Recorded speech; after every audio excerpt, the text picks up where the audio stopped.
but new orders surging to 33. CapEx up big. Employment was negative at -5.1. So we do have some interesting cross currents out there, guys. I keep wondering if these, job announcements or layoff announcements are going to end up in jobless claims. They don't seem to be, and continuing claims are well controlled, as are the weekly jobless claims. Guys? Well, you mentioned Williams, but it was Waller or Jefferson that Bessent said could replace Powell, Steve. That was yesterday. And Powell says he's going to stay.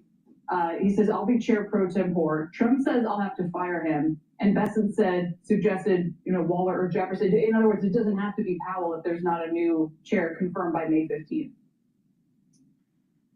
You know what, Kelly, I want a little sympathy for you. I signed up to be a monetary economics reporter, and now I'm a legal reporter and a political that's the gray reporter. Area.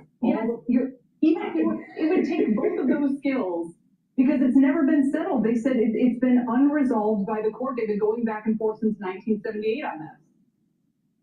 Not to mention needing to be a psychologist to understand what exactly is the president after here, because he seems to be working to cross purposes to what he wants. So that's, if this case, I've yet to see any implication of any fraud at all. I mean, is the idea here that Jay Powell is somehow lining his pockets with the money from the renovation? That seems so absurd on the face. The judge threw it out. What is Pirro doing? Is she auditioning for the AG job?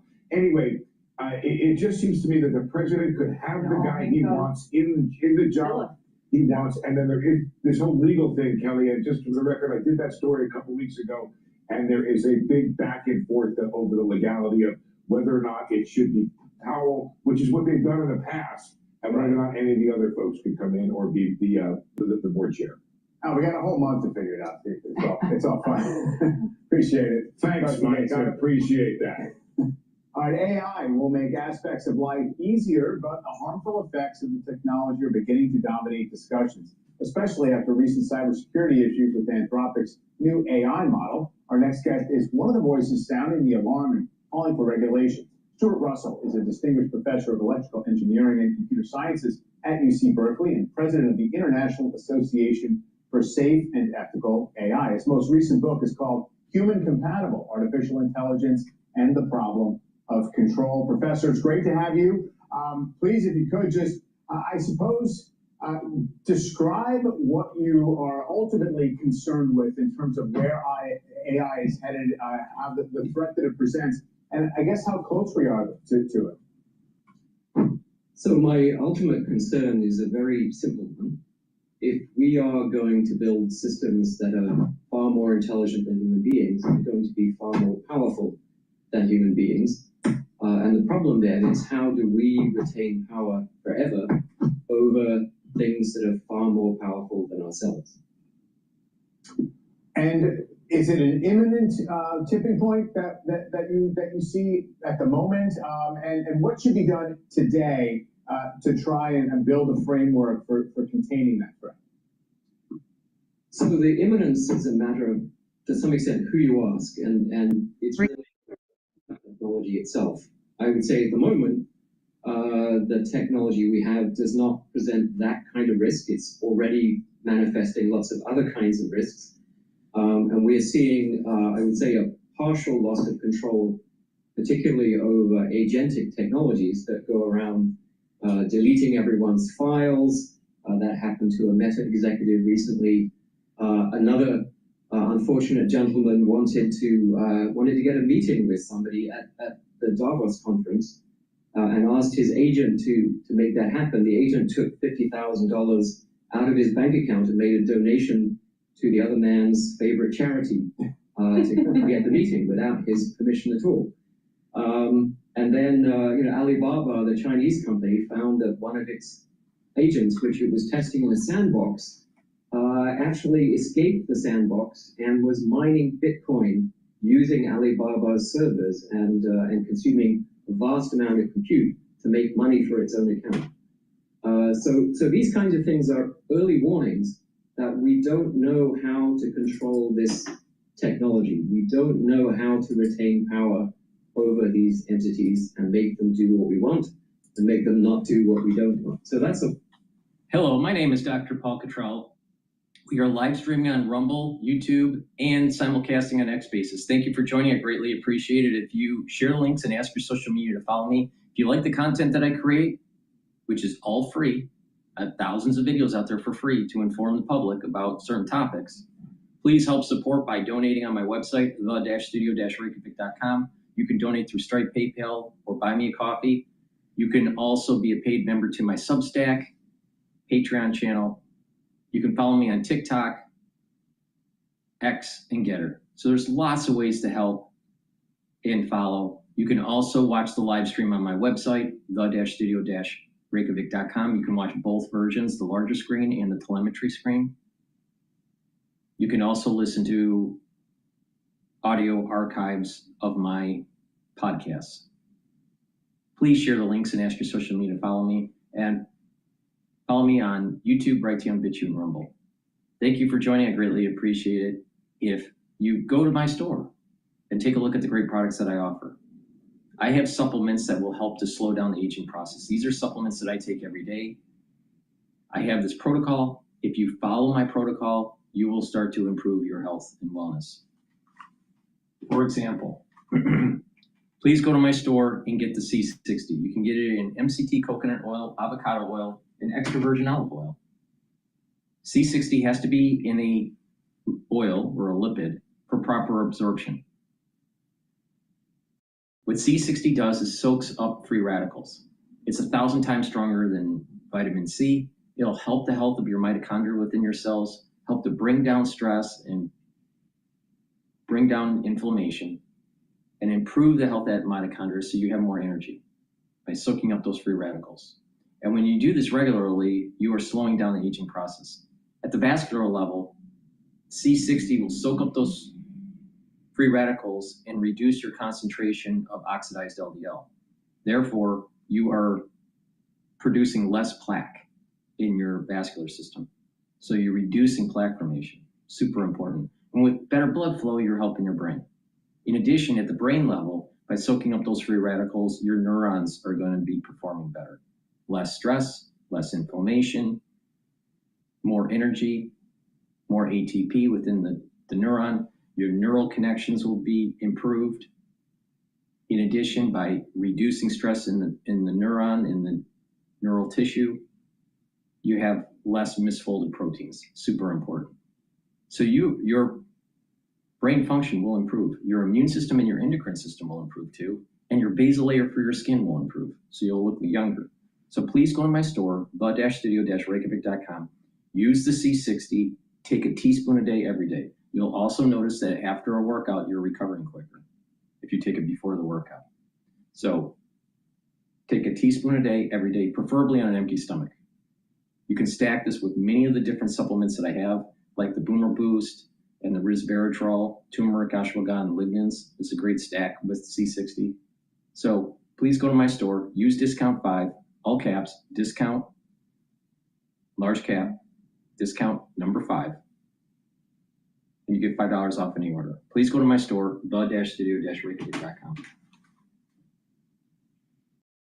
Now, in terms of AI, all right, there's a movie out there back in the 80s that I watched a lot called War Games. And War Games was about a hacker that gets in to the military computer system and is playing a game, but the nuclear weapons were controlled by this AI or this computer system called Whopper. All right, it was designed by a computer scientist that ends up going crazy because his son died. And the bottom line is this: too much reliance on computers, algorithms, AI, whatever you want to call it. All right, machine learning, doesn't matter. If you over automate and you allow decision making to be decided not by humans but by machines, you may have a negative externality. You may have a catastrophic event take place.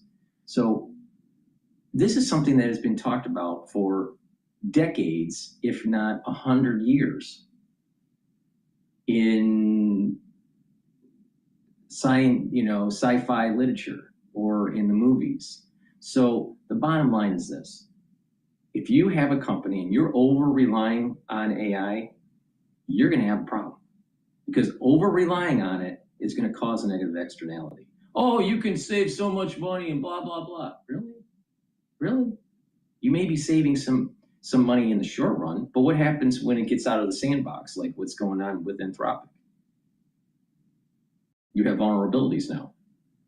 Well, you can just plug up those vulnerabilities. Well, another AI will find another vulnerability. So now there's an arms race in terms of cybersecurity. And it's going to cost you more money. Stupid. There's a negative externality there. Here's a more important negative externality that will take some time to emerge. And that is, as your expert employees are creating routines with AI to automate, and those expert employees decide to go to a different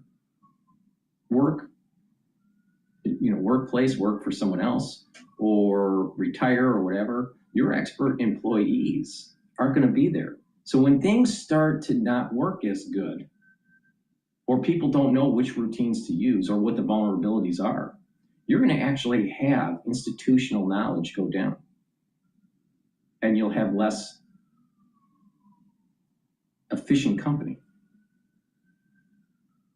So you may have some early efficiencies, but what happens when the expert worker is gone? Stupid. It's stupid. Now, that doesn't mean that you can't get some routines, processes within a company to be improved by using AI. Of course you can. But how's that any different than using macros in Excel or using some sort of script system within Excel? It's just a little hypercharged because you're using vibe coding or base 44 or some other different some sort of different app that's creating the ability for you to automate your routine. But it's no different really than a macro or a script. All right, but if you hypercharge all this and create all these different agents, you may actually find that there's an emergent property that makes your company vulnerable, either in cybersecurity, vulnerable in terms of not having real creative talent because they left or you fired them, or they decided to create their own company. There is going to be a negative externality here. Now, there will be some positive externalities. Expenses will go down, but there is such a thing as that if all the companies did the same thing, theoretically, if they were lowering their expenses to such a large degree, eventually there will be a feedback loop that will show that people don't have the money to purchase the products that they offer. And so there may be a hollowing of the middle class. The reason why we have a middle class is because of manufacturing and especially automotive, where Ford made the decision a worker should be able to purchase the vehicle that they're making. But when a worker cannot purchase the vehicle that they're making, or a worker cannot purchase the goods and services that that company is providing, if that company is providing goods and services for the masses, you don't have a healthy economy.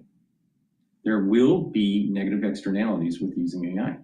And that was exactly what the theme was with War Games back in the 80s, the movie, when cable came into the suburbs.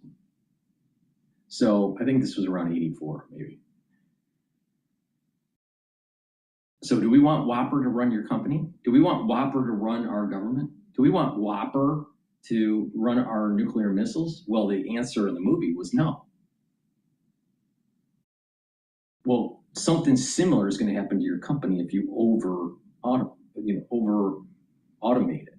Now, what I noticed in manufacturing, when you over automate things that have high level of creativity, and it's not a product that will be repeated, like a mold, right? You create a mold, and that mold, let's say an injection mold. If you design and manufacture an injection mold, you may have different cavities within the mold. You may have one or two of the molds made, but these molds will make thousands, hundreds of thousands, or millions of parts, depending on the type of mold that you're making. But the mold itself, you only have to make one or maybe two. So you're not making high volume number of molds for this particular part that it's going to be making. Let's say a bumper, all right? A fascia. So you'll make one, maybe two, maybe, all right?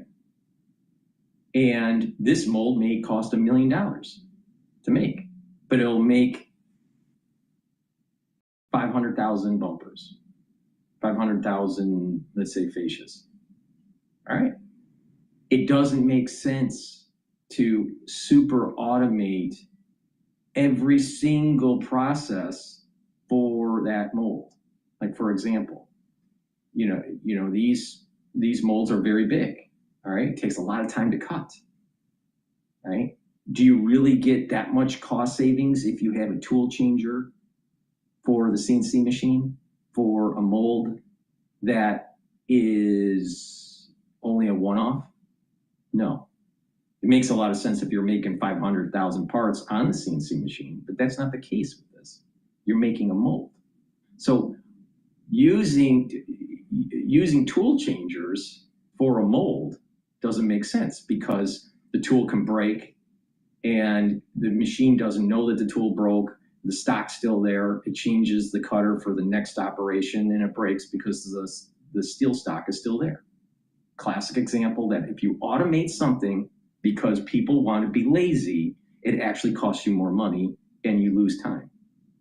So it depends on the operation within your company. Now let's look at that. Now that's an engineering application that I'm talking about, where what I saw that when people try to automate certain processes in manufacturing, especially in mold making, that it didn't work, especially if they were low production items. Now, high production items, it makes sense because you proved out the cutting process and you want to speed it up. Maybe increase the speeds or feeds, maybe lower them a little bit, whatever, to fine tune it because you're making lots of them.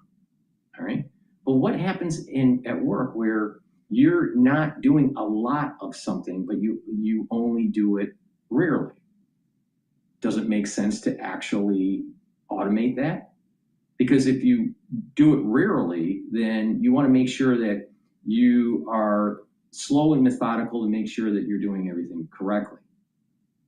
But if you over automate all these different processes within the office, you're not going to have the institutional knowledge to be able to think through a problem. You automate your budgeting, you will stop really understanding what the line items are in your budget. If you over automate a process, what happens when your system that you thought was self-contained, there's a problem that happens with a customer and now it's harder to be able to solve the customer's problem and the customer gets upset and leaves. Or let's say you have a process in finance where you're trying to automate, let's say, some sort of analytics. All right, you feed in all this data in theory and the computer's just going to give you, some sort of utopic understanding of your business. Well, there are such a thing. There are individuals that need to have finance background, being able to plan, and budgeting and forecasting and do the analysis. Well, people would say, well, you just can automate that in AI. Well, can an AI really give you the insight of a particular business, especially when things are changing? It may give you some insight, but let's say if you compared an AI to a human doing FP&A, the AI may be quicker, but the individual would be probably more being able to adapt to a changing environment. And this is part of the reason why they do FP&A in a company. because of changing environments. Revenues are going down, or expenses are increasing, or there is a pulse of inflation. How's that going to affect your suppliers and all this stuff? Do you really need an AI to do that, or do you need really good employees? And there's the problem. You don't have good employees. Most employees are lazy and stupid. So if you take an expert in, let's say, FP&A, could their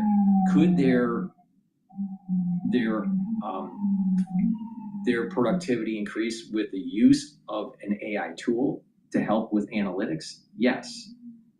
If you use the AI tool with a non-expert, they will get something from the AI and not fully understand what's happening.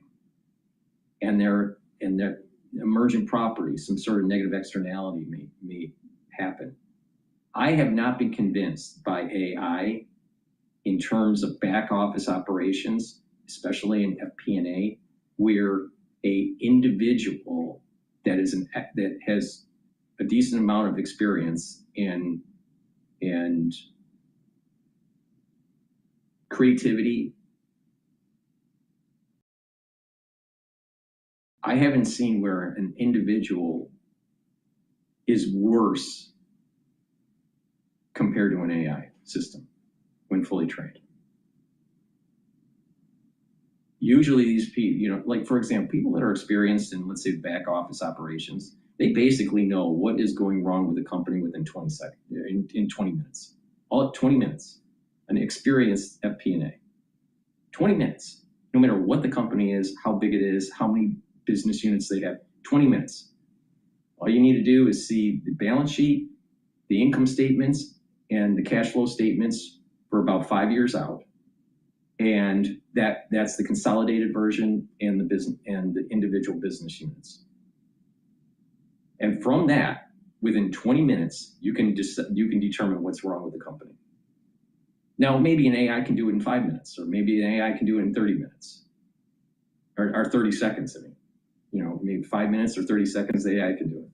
But the thing is that by having a human doing it, then you're not like going, okay, what can we do to improve the situation? Now, the AI may have some creative ability, but I don't think that the AI actually has as much creative ability to think outside of the box, because it's trained based on a certain data set. So if you are in a different environment, you may need to sell certain business units to have the cash flow to be able to do something different, especially say R&D for something.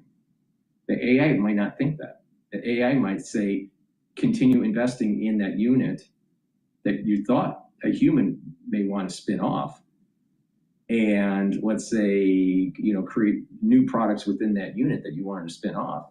The AI is recommending, and you try that, you waste the company's money, and all of a sudden you're worse off.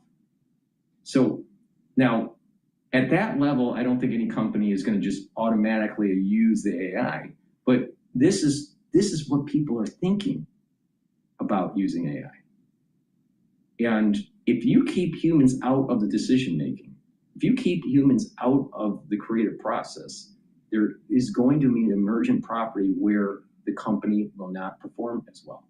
Now, what you have is a lot of non-traded companies out there, small businesses that are K1 type businesses, and you have the owner that wants their distribution at the end of the year, all right? And they want to shrink the cost as much so their distribution is the highest. Have the highest revenue and the lowest cost. That's the mindset of the K1 owner, all right? Now, some of these people are saying, well, let's just use AI and I don't need as many employees. But the thing is that your company may not be as truly productive and be able to grow because you're eliminating the creative side of your workforce, because you've cut your expenses with labor costs. So the AI only knows what it's trained to know. And it can do a little bit of stretch, like a stretch goal outside of its training set. But the thing is that, if you have a K1 owner that wants to just eliminate as many jobs as possible, then for that business, it may be more profitable, but does that mean that it'll be more profitable for 5 or 6 years post the implementation of the AI? It might not be, because you've lost employees. This idea that you don't need employees to make money, especially with a large business, doesn't make sense, because eventually the things that you thought you could automate will start to break down. There'll be some sort of breaking down. Like, for example, a social system that has a lot of different variables, a lot of feedback loops. All right, there's emergent properties that happen. So the more variables that are in your business, the more pruning you may have to do. So and things may drift away from what the original intent was with the agents. So you'll have to have someone coming in to prune, to make sure that whatever is happening is being done correctly. All right. So now what people are thinking is like, well, this is just kind of like cybernetics. Well, cybernetics has not, cybernetics can speed things up, but there can be also negative externalities with cybernetics. So now, if you have a whole group of people, a whole world out there doing this, cybernetics, with the AI is cybernetics, really, all right, and automate all these things, then what is the average worker going to buy? And so what will happen is your revenues will start to decline. And then to use these AIs, a lot of people at the moment, as they're building them and using them, they have to use these tokens. So it's costing you to use these AIs. Or you have to subscribe to a certain software or a certain provider. You have to, subscribe to, let's say, OpenAI, or subscribe to Gemini, or subscribe to Anthropic, or whatever, right? So it's an additional subscription cost. And so what you're basically doing is you're getting rid of your knowledge base, and you're getting rid of your worker, or some of your workers, and now you are beholden to a company to think for you.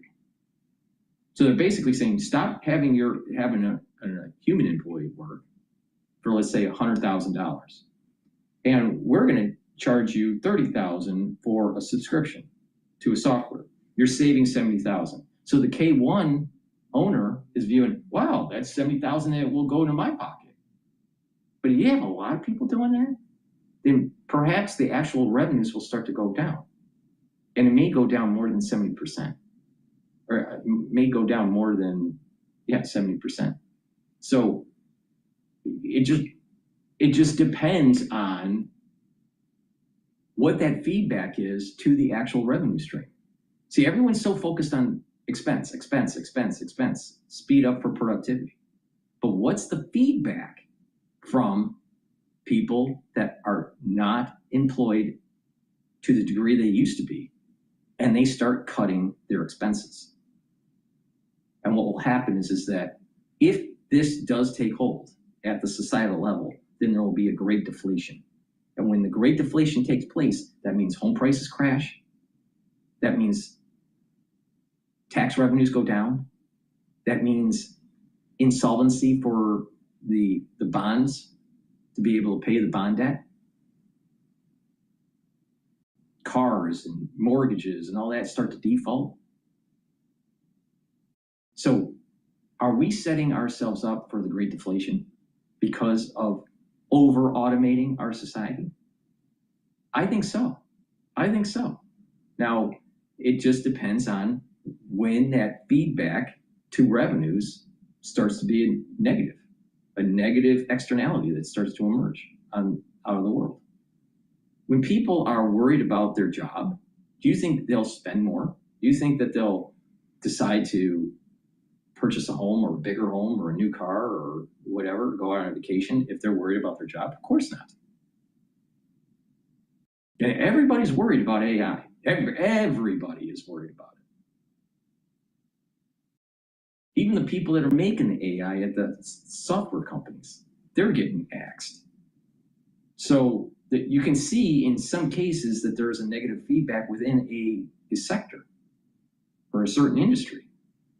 But what happens in the aggregate of the society when you over automate your processes and the workers no longer are working? You lose at the company level, you lose your knowledge-based workers. You lose that company history. Your employees are efficient, not just because of the tasks they do, but because they understand the unique processes of the actual corporation.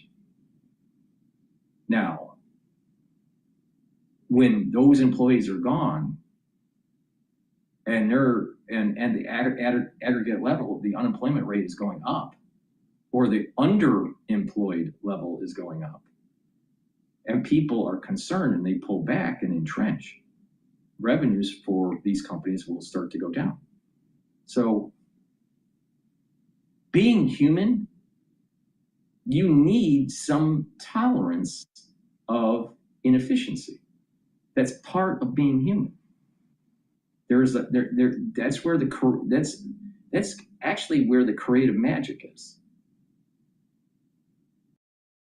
For example, a purely efficient system would be that employee clocks in and does their job and doesn't take a break and is completely efficient and clocks out and they're done. That's an efficient employee. Well, sometimes you need some downtime to actually have an employee think about how to improve their processes or think about what it means. Maybe they see something that is a warning sign of something that may actually make the company better off or worse off, and they want to warn everybody. But if people are, if the job description is designed in such a way and managed through a micromanager, and everything is spelled out, and that person is only a robot for the system, you're eliminating the creativity of humans. Now, some people prefer jobs like that where they don't have to think, and they just do. But those types of jobs will be automated out. But there's something about humans being a little bit inefficient. You need time to think and less micromanaging, and a company can actually be better. There is such a thing as just giving some tolerance to the employees to just have slack in the system instead of micromanaging them completely. And I'm concerned that what's going to happen is with AI being implemented in the back office or the mid office of corporations, that you're going to have this lack of creativity. There's going to be a lack of slack. There's going to be this big drive for efficiencies and micromanaging. And when things don't work, what is let's say a project happens and a manager goes to a bunch of employees. We want you to automate your processes within the next 6 months by 30%. So whatever you do, 30% is going to an AI agent. And we're going to train you on Vibe to create the code and create the AI agents and blah, blah, blah. So the employees are gaining a skill by learning Vibe code or whatever software to use. All right. So there's one aspect that's helpful for the employee. But then let's say that this 30% efficiency, in reality, it only gets to 20 or 25%. There's a 5% efficiency that couldn't be had because of some sort of hiccup with the process within the company. And the manager's upset because that manager has to tell the COO that they're going to have a 30% efficiency across the board. And so they're all upset because their bonus is tied to if they can get a 30% efficiency using AI.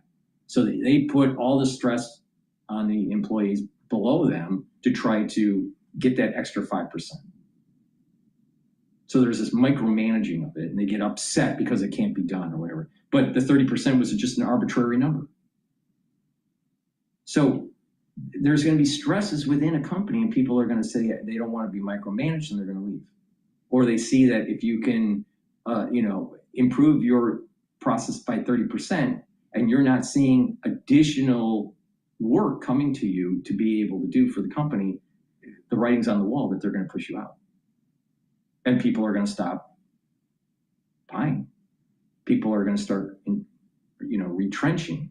And that's not good for the society, and it could be deflationary. Especially when we have $40 trillion in government debt. So I'm not so sure. Now, I'm not a doomsayer or anything in terms of the economy. Don't bet against America. Somehow we find a way to do it right, but it's only because 20% of the people are actually doing the work and 80% are lazy and stupid. But there are some negative externalities that can happen with AI, and you're starting to see it with Anthropic right now. It broke out, and now it can find all these vulnerabilities for all these different systems like banking. And other AI systems can mimic what Anthropic just did. And now every system out there, everything that, it should be secure is not secure anymore. So now it's getting to the point where they've created something that has caused financial harm or potential financial harm to individuals and to the society at large and to companies. There needs to be regulation. Now, that if you make a model, it has to go through a government agency and it has to be tested to make sure that it doesn't cause an externality. Now, the problem is that other countries that are making AI systems may not be regulated. And so now you have a big problem. So you're constantly chasing something that should have never been made. So I only see negative externalities with AI. Now, in some fine, or very narrow areas of the economy, AI could be good and useful, but not massive implementation across the country. Not at all. I don't find that as a great way to improve the society. If anything, I think it may be deflationary. So please go to my store, the-studio-reykjavik.com, and get the structural nano silver soaps. You get it in lemongrass and also in peppermint. Very high quality. This will help the health of your skin, help with your pores, and neutralize because it has the structural nano silver. Also, magnesium and zinc. Magnesium and zinc will boost up your immune system and help with your brain function. And vitamin C and magnesium helps with your immune system, your brain function, and your skin. You can stack it with the magnesium and zinc. Magnesium is super important. A lot of people aren't taking enough magnesium to improve their brain function. And magnesium helps with the efficacy of vitamin D3. So please go to my store and get the vitamin D3. Vitamin D3 is super important for your health. Why? It's a gene expression cofactor, so it will allow for your genes to be expressed properly within your cell. It'll help to get rid of cells that need to go into apoptosis if they're infected. It will also help to absorb calcium and build denser bone if you're doing resistance training. And vitamin D3 helps with your cardiovascular health. So please go to my store, the-studio-reykjavik.com, get the vitamin D3, and remember, magnesium increases the efficacy of vitamin D3. Vitamin D3 works better by taking magnesium. Please go to my store, the-studio-reykjavik.com.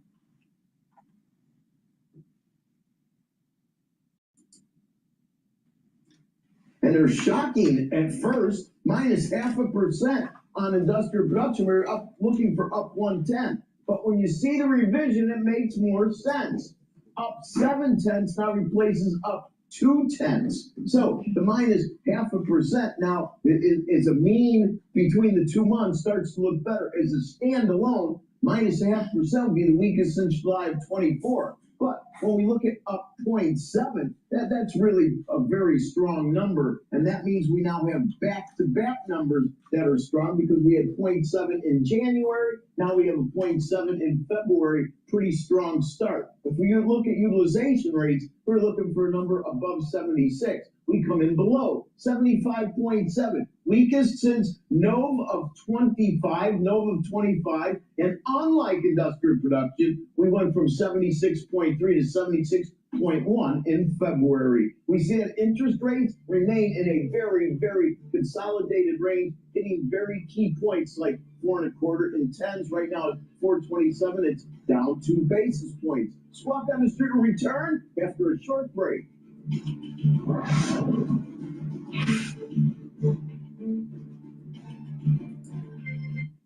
right, let's take a look at what's going on with Al Jazeera. 34 years, as Donald Trump mentioned. This is key, of course, to what the United States is trying to do with Iran. One of Iran's demands is that they pressure the Israelis to stop the attacks on the civilians and Hezbollah targets in southern Lebanon.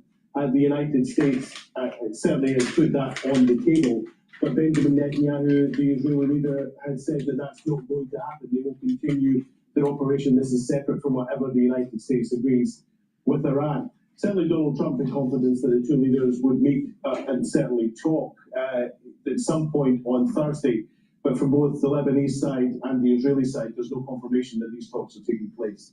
All right, we'll leave it there. Thanks so much. Alan Fisher from the White House. The Israeli military has just destroyed the Qasmiyah bridge in southern Lebanon. The attack effectively cuts off large parts of the south from the rest of the country. Israel has repeatedly targeted key infrastructure and crossings in the south. Let's speak to Obaida Hito. He joins us live from Tyre. So first of all, before we get into the actual strikes and destruction that's taking place, take us through, Obaida, the reaction, the public reaction to Donald Trump's statement that leaders of Israel and Lebanon will be talking. This is quite a sensitive and divisive issue in Lebanon, isn't it?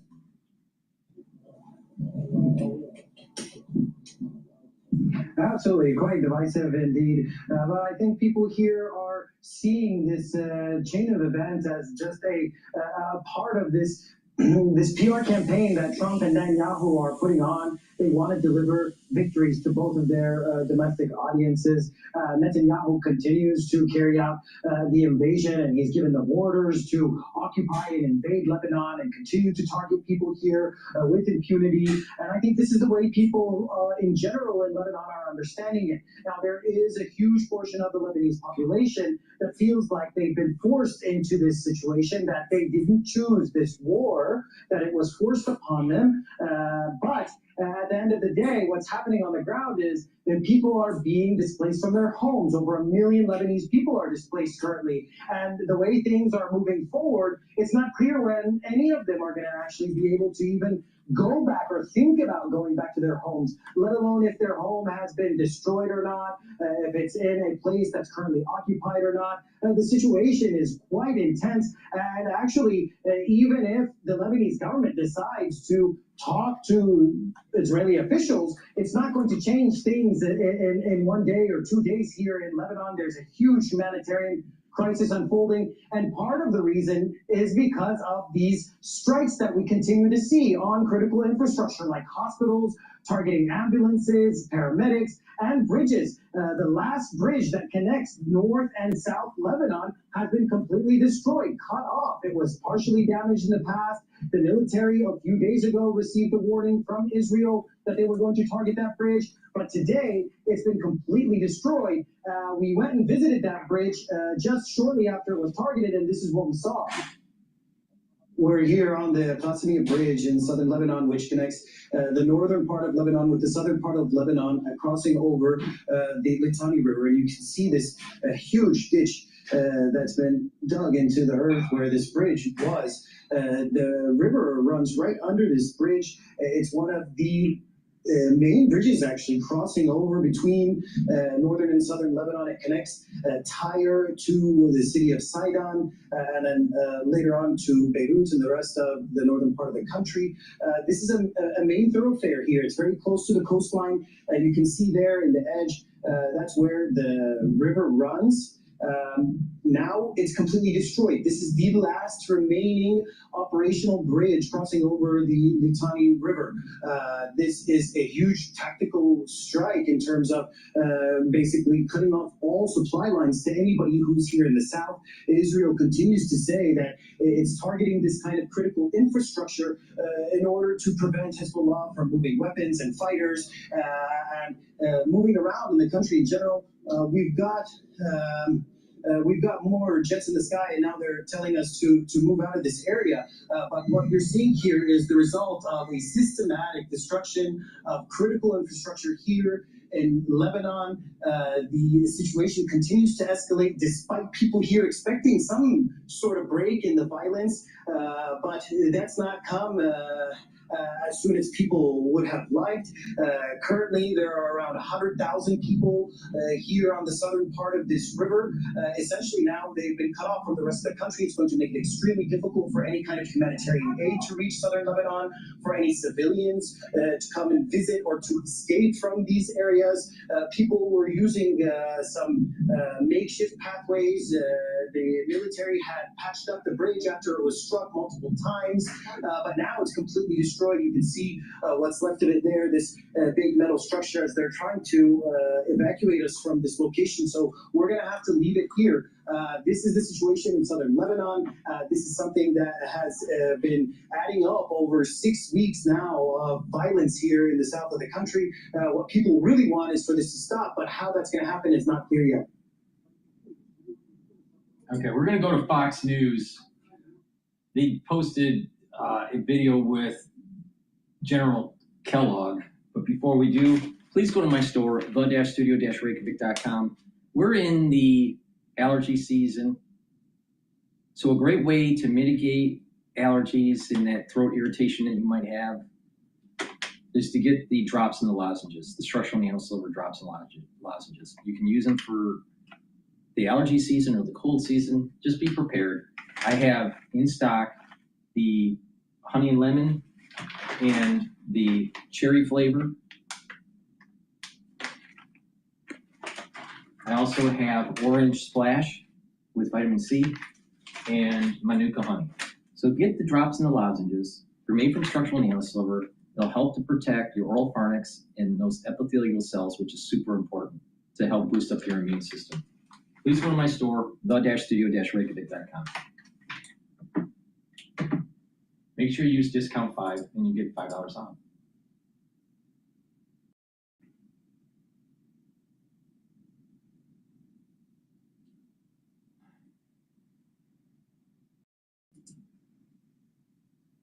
Our team can help connect you with additional support programs. We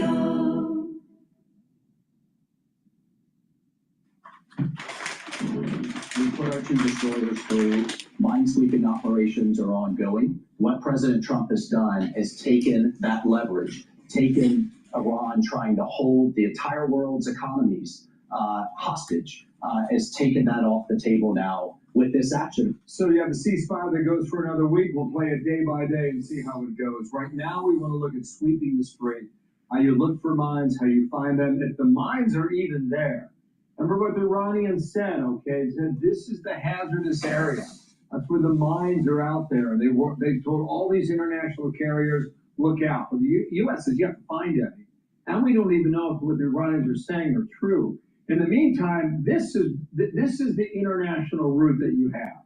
Into the Persian Gulf and out of the Persian Gulf. This is Oman, that's the United Arab Emirates. This is Iran over here. The Iranians want you to go this way, closer to their land, between their islands to get in, and this way to get out. And that way they can find the money, they can cash that in, and make sure that these international carriers pay the Iranians. Right now, the U.S. military, the Navy, is trying to starve them. What will the Iranians do? This is a possibility now. Mine types, if indeed they exist in the ocean today. You got a floating mine out there. You've got moored mines that are on the bottom of the ocean. and shallow water like the Persian Gulf. This would be a very good tool. They've got what's known as a limpet mine. They're going to attach itself to the side of a vessel. It can be very lethal if they go off. And you have seabed mines here on the ocean floor as well. We also have this animation we can show you. These are sensor devices from a U.S. Navy ship rather. They can drop this drone and then move through the ocean, move through the water, detect, identify, and destroy that sea mine before it becomes a hostile carrier for the U.S. Navy that's trying to operate in the ocean, open ocean. But to date, I want to emphasize, there has been no example just yet of any ship being hit or any mine being found. But the ships have to have insurance in order to go through, and the insurers don't feel confident. Maybe they will get more so as our troops are there checking it out, and if they feel confident there's not there. But if you're talking about millions of dollars in cargo and you have an insurance situation, that is the problem. Let's get much more on this with retired Lieutenant General Keith Kellogg. He's a former special envoy to Ukraine and co-chair of the America First Policy Institute's America Security Initiative. Wanted to play this, or show you this, two things. Here's the Wall Street Journal editorial board saying that the blockade is a crisis for Iran. The economic damage is immediate and threatens the regime if it lasts. And here is Mr. Malecki. He is from FDD. Watch here. They have probably around 13 to 15 for 16 days enough storage for oil, to store oil that they can't export. I think in a matter of 2 months, we're going to see regime really reaching the point of not being able to pay salaries and riots and defections within the regime. All right, let's get your take on it, General. Good to see you. Dana, good to see you. Thanks for having me. Look, I'm already the next step. What I mean by the next step is I go to blockade, and where we're at is where we go next. If the blockade has to be discontinued or continued, and you add something onto it, which means actually going not into the middle of Iran, but taking like Kharg Island and Rock Island and places like that with our Marines, 82nd Airborne or somebody like that. You know, I would tell the Iranians, look, if there's a ship, we put them through there, and a mine goes off, you're done. We're done with this. We're fed up with you. We're finished off. The concern I've got is we're negotiating still with an autocratic, theocratic government. When you look at people like their foreign minister, Arachi, these are hardcore revolutionary guards. And it's the younger crew that's come on board. They're still there. They've still been indoctrinated for over 40 plus years of hating America. And that hasn't changed. So you're dealing with maybe some regime adjustments, but not regime change out there. And I think we need to take that into consideration. And part of that consideration is we just said, we're tired of you guys. We're done with it. We're going to change the dynamics of the Middle East in the next 30 or 40 years. We can sweep the Gulf right now with the minesweepers coming in with this form in Japan, bring them down, the LCS, the destroyers, as was shown, which Bill showed in a great animation there. But there's always a chance of what happening. You know, in the Army, when you lay a minefield, you have to record that minefield. When you do with the Navy, in the sea, we don't know what's out there. And I bet you they're not disciplined enough to figure out where those mines are. So we don't know. And there's random 1 or 2 mines out there. Yep, probably it's going to happen. Okay, so Maria Bartiromo sat down with the president. I'm going to play a clip of that. Ask you a specific question about who's in charge. First the clip, watch. It's a new regime, okay? And we find them pretty reasonable, to be honest with you. By comparison, pretty reasonable. I have talks with everybody, but it's very effective. I think you're going to have a great deal. You're doing a great job for the country and for the world. So now the Wall Street Journal says Iran's regime has changed for the worse. The U.S.-Israeli attack fast-tracked the ascent of hardliners and apocalyptic religious followers, raising doubts about a lasting peace. There were reports over the weekend out of Islamabad that those who actually went to these talks from Iran did not even have the authority to make a decision or sign off on any deal. Are we confident that we know who's in command and control of Iran and who has the authority to give us a yes or a no? Bill, thanks. I don't think we do. I think now here's an interesting dynamic that I picked up. Just over the last 2 days, you've seen President Pezeshkian actually start to make some comments. In the past, the president of Iran was like a nobody. He really didn't do anything. And we went with the hardliners, the Revolutionary Guards. But the ones that they sent there were like Arachi, who's their foreign minister. He's a hardlander. And when he wrote the book on negotiations, when you give our president, President Trump, full credit, he has done something that no other president has done. And he's changing the dynamics of the Middle East for centuries. And I I'd like to see the job get finished and just get them out of there. Not a regime adjustment, but you get like a regime change. But you're starting to see signs of that. When you see Pesheshkian start to make comments, Arachi not being able to make a decision, the Khamenei is really, he hasn't come out, the supreme leader, and the Revolutionary Guard reports to the supreme leader. There's two organizations out there that have military power. They're actually army, which is different than the Revolutionary Guards and the Brighteon, those are the thugs in the streets out there. The Iranians have killed more people right now than we lost in the Korean War, and that's got to be eliminated. So it's all about the people out there. I'm hoping that we're going to see a more reasonable government, back to a stable of a normal nation. But that is yet to be seen. Let's let the blockade play itself out. But there's going to be a next step. If there is a next step, then I think the president will take it. All right, the market is open in New York. The S&P 500 is trading at 7,034. VIX is at 18. Now, my target for the S&P 500 is 7,400 to 7,800 by year end. We may even get closer to 8,000 by year end. Just depends. But because it's an election year, midterm elections in the United States in November, I'm lowballing the forecast at the moment. But 7,400 to 7,800 by year end. All right? If you've been paying attention to me since the war began with Iran, so the last 5 weeks or so, and you started buying in to the market, your new deployed capital would have made a decent return in a short amount of time. So if you just pay attention to me, I can get your health to improve, and I can also help you navigate through the tumultuous times that we're in. I know what I'm doing. All you got to do is just do what I tell you to do. So now the currency markets are relatively stable. The euro is trading at 1.17. The Japanese yen is trading at 159. So everything's stable there. VIX is at 18. That's stable. Bitcoin has been ticking up. It's just under 75,000.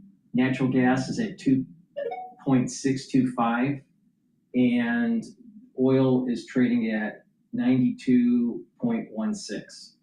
Now with oil, if things continue to de-escalate and ships are moving through the strait,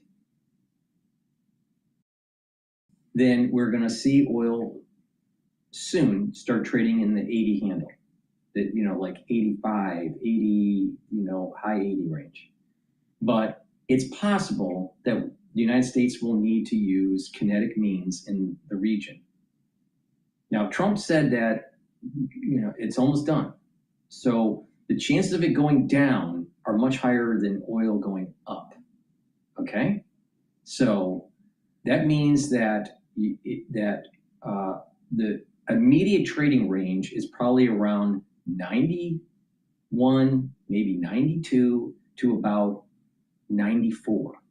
I think what has been established now is a 94 barrier for the WTI. Now, Brent is now trading higher than WTI. Last week was the opposite. WTI was trading higher than Brent. And that's not supposed to happen. All right. So things are now moving back to normal correlations, normal spreads, and it's slowly starting to drift down. Now, if there is kinetic means, then we're going to probably retest the 94 barrier for WTI and probably break it. And then you're looking at 96, 97, maybe 98, depending on how bad it is, maybe even 100. But I think right now we have established a barrier at 94. Now the question is, will it break 90 and stay below 90? So there's this trading range, like around 90 to about 94, right? In the near term.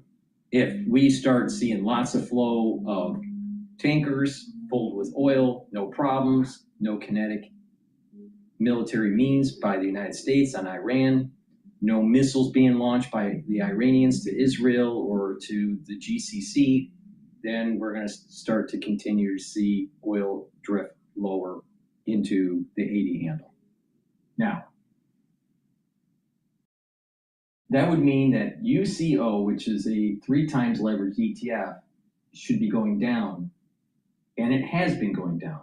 But there is some fluctuation, especially in pre-market, what I've been noticing for several trading sessions.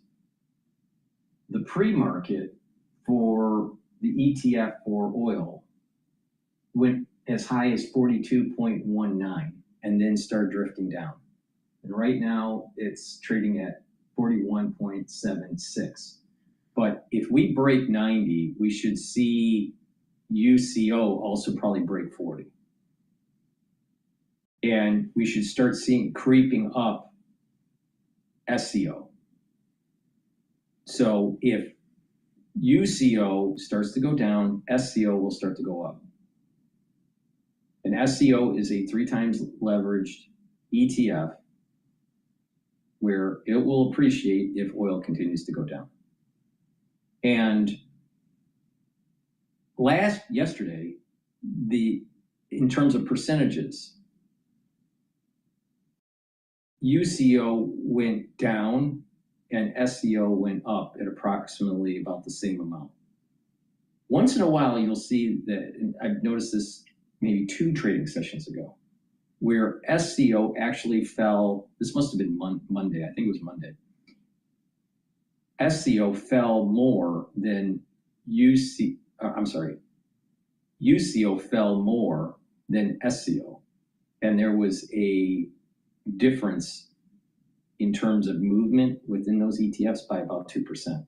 One went up 3%, the other went down 5%.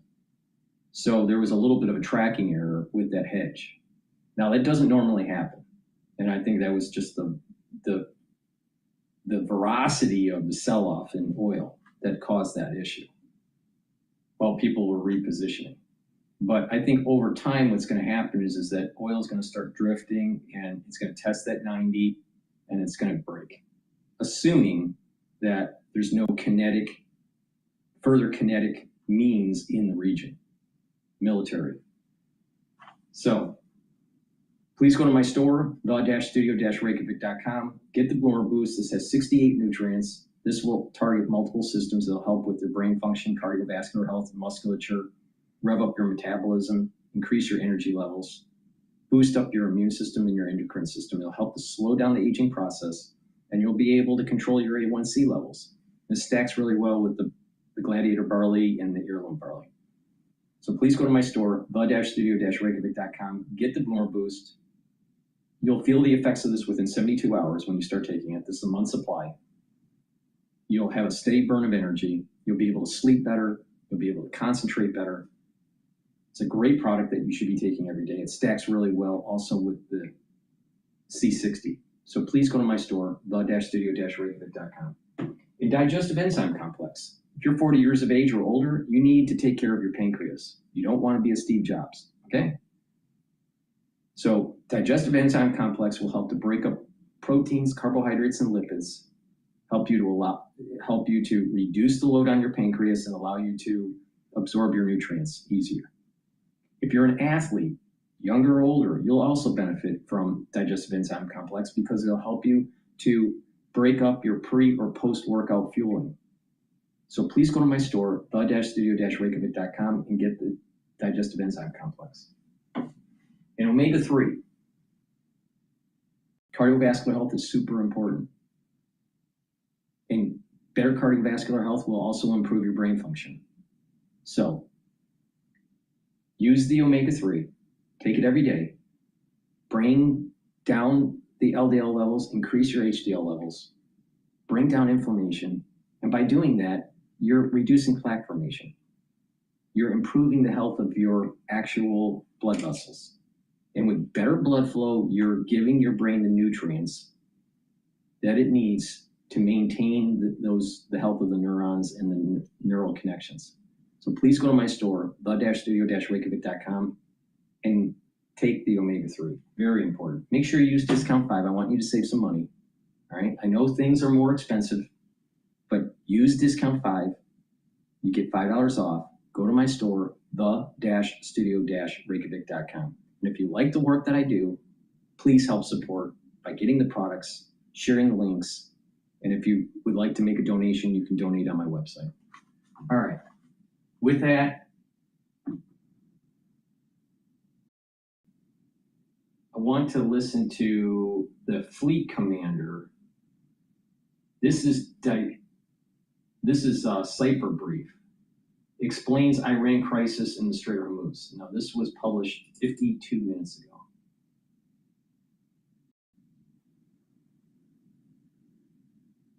It's good to be on the Cipher Brief.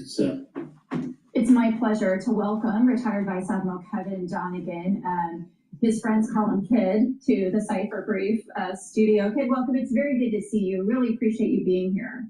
Hey, thanks, Suzanne. It's always good to be on the Cipher Brief. It's you get right down to what's important and what's not important, which is what we're going to do today. Yeah, that's absolutely right. You served as commander of the 5th Fleet. You've got incredible experience in the Middle East. I know you've been watching very carefully developments as things have happened.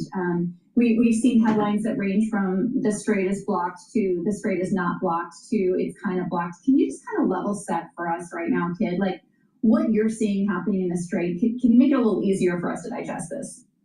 Yeah, and I think the way that I'll start out framing that, Suzanne, because it really is the question is, what are we really doing? And the reason it gets a little bit confusing is because of the way this started before we even started. What was the situation even before we started the blockade?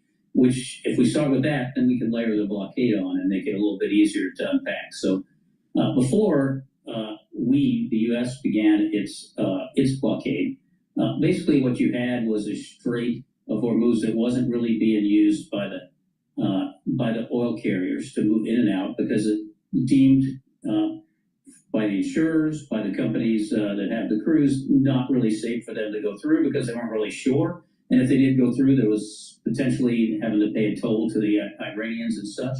So the traffic that was flowing in and out of the straits, except for some stragglers, tended to be supporting Iran, right? So that would be oil that's flowing out, their energy that was flowing out.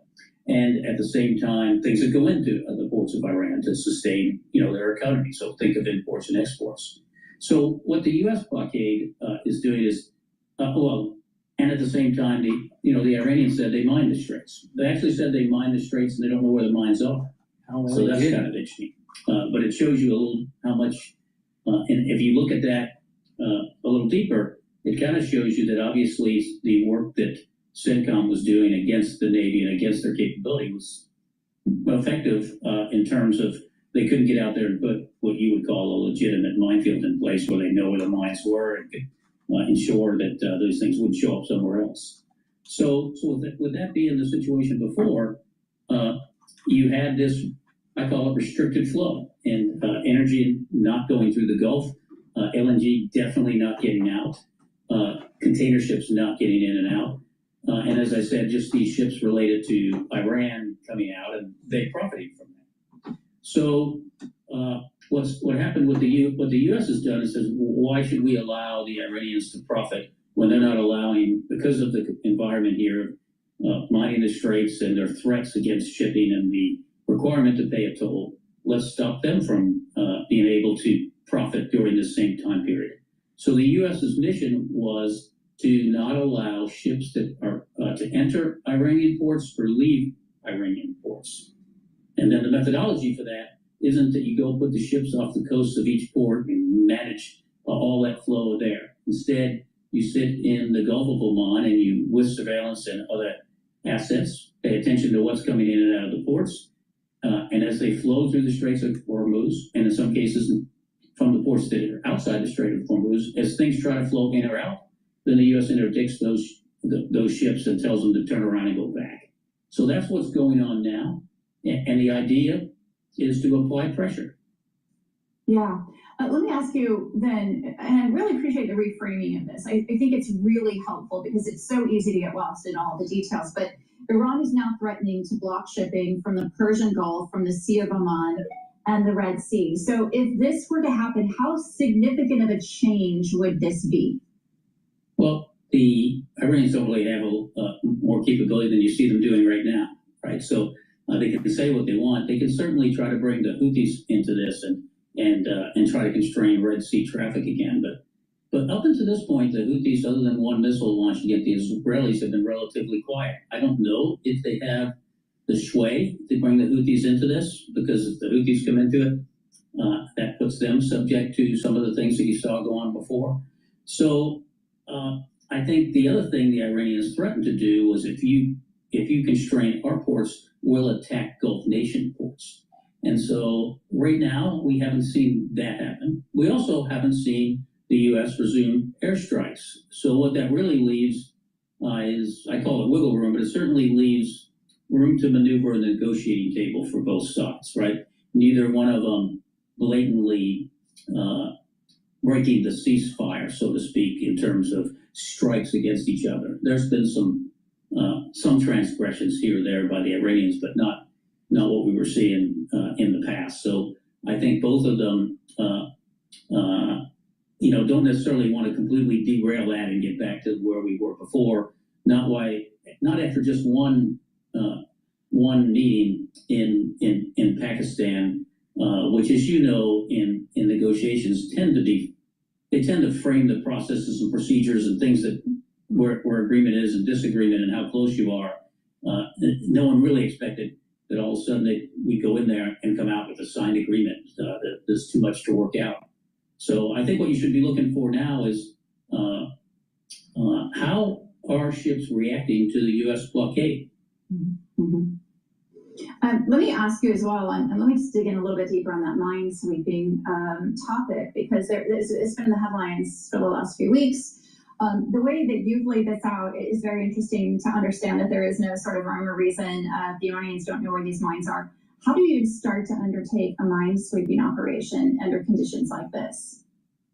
Well, the United States some time ago has moved their capability from mine sweeping away from ships and into autonomous vessels. And I think you're aware of what Brad Cooper, is now the CENTCOM commander, started himself, was task force in the Gulf. It's 159, it's called, focused on using autonomous vessels in a much greater way than has been in the past, right? And the Navy has been adopting this more broadly. But the point being is that the capability for mine sweeping now lies that there's an element of this that is weighted towards autonomous capability to sweep with ships.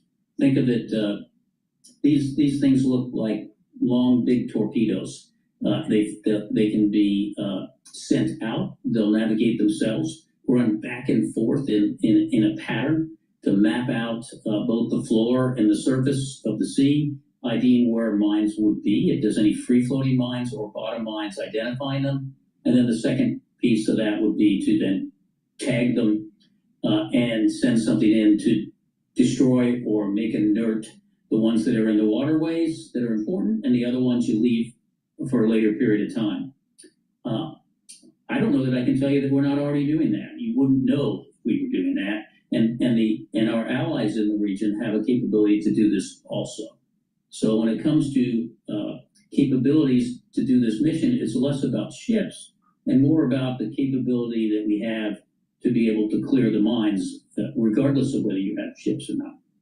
And so these mines, though, not being known, the Iranians not knowing, tells me that they were likely mines that could be adrift, which means they could move anywhere. They may not even be in the vicinity of the straits. They could have gone to all sorts of places. Really hard to predict where they ended up. But we are seeing traffic flow through the northern part of the Gulf back and forth unimpeded. So the sense here is that if they did something, it's right in more that constrained waterway. Yeah, and it seems like a terrible way to sort of organize anything. Let me ask you as well, as you're kind of looking at whether we're going to continue talks, which I'm also glad you laid out the framework for sort of how those talks come together. I think it's really interesting to understand sort of how that sausage gets made. But as those conversations are ongoing, and they have left some wiggle room there, what are some of the next things you're going to be looking for in terms of either escalation or indicators that we might be moving closer to some kind of agreement that would lead to a permanent end to this war? Well, the first thing I look for is, does the ceasefire get extended, right? So, and there's already been indications kind of coming out. I don't know if you can trust them or not, because the one thing that is hard to measure is the rhetoric on both sides, because it can be all over the map, because there's posturing going on, right? Hey, we're going to do this, or we could do that, which is why I tend to focus on what's really happening and do the analysis from there, as opposed to, hey, what's, what are people saying? But there are indications that there may be a second round, so you look for that. And then coming out of that, I would look for if there's an extension or not. That would be the key things that I would look for. Clearly, both countries went into this with some expectation to actually get somewhere. I mean, the U.S. put several hundred of folks associated with the negotiating team in place, and the Iranians put something like 70 plus folks there. So this wasn't just a couple people getting together saying, hey, do we agree or not? So that's what I would look for. Those would be my leading edge indicators on if there's a potential for this to keep moving forward in a positive way. And the other thing I would look for is if someone breaks in a direct way the agreed upon ceasefire before the time runs out. Mm-hmm. Excellent things. And I also appreciate the fact that there are several hundred of people, as you have mentioned, a lot of these people are experts in particular parts of what is being negotiated. For example, in this case, you're negotiating the future of Iran's nuclear program as one of the main issues on the table. So the subject matter expertise you would need on that, I would think, would be rather intense. And you hope that that's all part of the negotiating team. That hasn't really been revealed. It's the numbers that kind of came out because people could count them. How it was constructed, I don't know, but I would assume that if the Vice President of the United States is going over there, he's going to go over there with a team that can get down and roll up sleeves and get to some kind of a solution. I don't want you to leave this in an optimistic note, because I believe the sides still are relatively far apart in a couple of the key areas. It's been rightly talked about on many of these, in many of these different kind of think tanks and the rest that, and even in the media, that the core issues still revolve around nuclear and whether the Iranians can enrich. And the other key thing is any kind of control of the Straits of Hormuz, different from what it was before the start of this conflict. Yeah, that's absolutely right. Retired Vice Admiral Kevin Donegan, former commander of the Navy's Fifth Fleet. It's such a pleasure to have you here in the Cypher Brief studio. I want to thank you for taking the time. All right.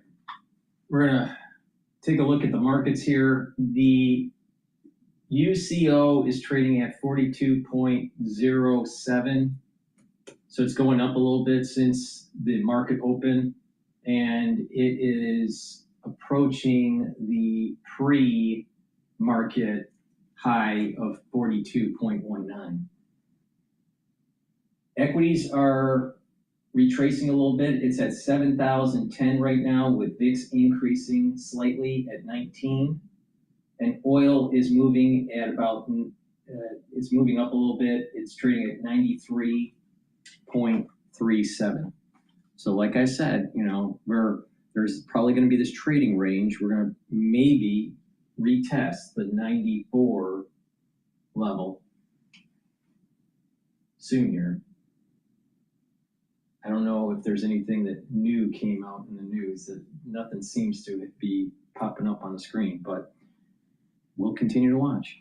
Please go to my store, the-studio-reykjavik.com, and get the heirloom barley. Heirloom barley will help to detoxify your body, bring down inflammation, and soak up free radicals through superoxide dismutase. Now, by doing this regularly, you're going to improve your immune system and your endocrine system. You can also improve your joint health by bringing down inflammation, and you're helping with your cardiovascular health because you're reducing plaque formation. Plaque formation starts by having more inflammation at the vascular level by the intima of the vascular, or the blood vessel. The intima is the inside of the actual vessel. If there's inflammation, it can cause a micro tear. And if that micro tear happens, then if you have oxidized LDL, then you get plaque formation, all right? Well, if you reduce inflammation, you have less micro tears.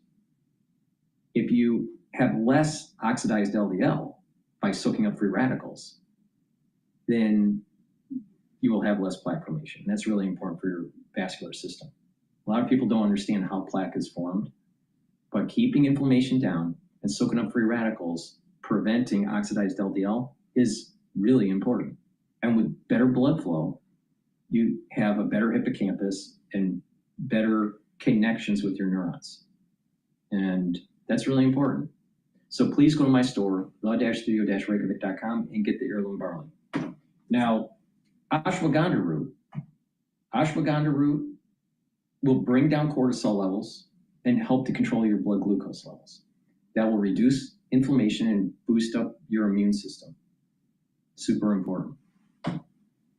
Lignans also helps with the immune system and endocrine system, brings down inflammation, and soaks up free radicals. And it's dual purpose. It's going to help your cardiovascular health too, and your brain function. Bringing down inflammation at the brain level, at the cerebral level, is going to be able to allow for your neurons to be in an environment where they can function properly and fold the proteins properly. If you have high inflammation, you can have vascular events, you can have bleeding of the brain, or you can have an occlusion that could take place. With high inflammation, you can have misfolded proteins and end up having amyloidosis. And with inflammation, what happens is that chronic inflammation of the brain, your neural network starts to recede. So you're not thinking as well. Your memory starts to decline. So you want to prevent that. And you can prevent that by proper diet, proper exercise, but also taking the proper supplementation to bring down that inflammation and soak up those free radicals and keep that vascular system healthy. So please go to my store, the-studio-reykjavik.com, get the lignans, the ashwagandha root, stacks really well, and the heirloom barley. Make sure you use discount 5 and you get $5 off any order. I want people to save some money. I know things are more expensive now because of gas prices and everything else. So it's important that you invest in your body. It's important that you maintain, even though it's, things are tough out there, in terms of finances, to maintain your health, because you're going to have compound interest building up with your health by doing an anti-aging protocol day in, day out, month in, month out, year in, year out. When you're doing that on a regular basis over a long period of time, you're going to get major benefits when you're in your geriatric years. Just like saving money, and there's compound interest that takes place. Because when we age, there are certain gates that happen where there's hypermethylation that takes place and it changes our epigenetics. But if you can slow down that methylation, especially during those key gates in our lifespan, then you are radically slowing down the aging process. And the key to doing that, the key to reducing the hypermethylation, the key to slowing down the epigenetics of aging is to bring down the inflammation, soak up those free radicals, and boost up your energy levels, improve the health of your mitochondria. So please go to my store and get the great supplements I offer. All right. With that, I want to listen into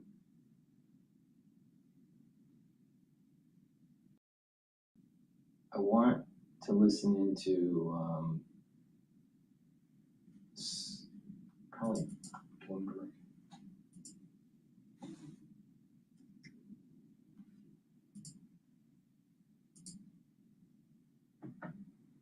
From 2018 to 2022. He was accused of sexual assault by 2 women in 2019, but denied the allegations and finished his term. Defense Secretary Pete Hegseth says the military is ready to resume operations against Iran if it doesn't agree to U.S. terms for a peace deal. During a Pentagon briefing, Hegseth said the U.S. knows which military assets Iran has left and is watching Iran move them. Our forces are maximally postured to restart combat operations should this new Iranian regime choose poorly and not agree to a deal. Hegseth said the U.S. controls the Strait of Hormuz, not Iran. He also criticized some of the media coverage of the war. Sometimes it's hard to figure out what side some of you are actually on.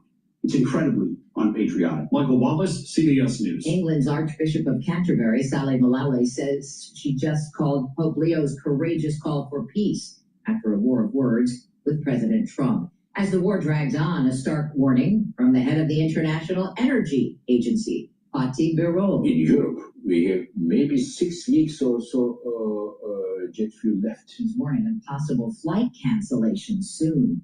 Multiple reports warn budget-friendly Spirit Airlines may go under for good. Transportation correspondent Chris Van Cleve from Bush Intercontinental in Houston. As the price of jet fuel has nearly doubled since January, driven by the conflict in Iran, airline sources now tell CBS News some of Spirit's creditors question the airline's ability to make debt payments or return to profitability, which could lead the discount carrier to run out of financial runway. Health Secretary Kennedy is testifying on Capitol Hill right now, defending President Trump's plan to slash his department's budget by more than 12%. Kennedy says we need to spend more on preventing chronic illness, not treating it. Parents across the country demanded change, and we are delivering it. We are ending the era of federal policies that fueled the chronic disease epidemic and replacing them with policies that put the health of Americans first. This is CBS News.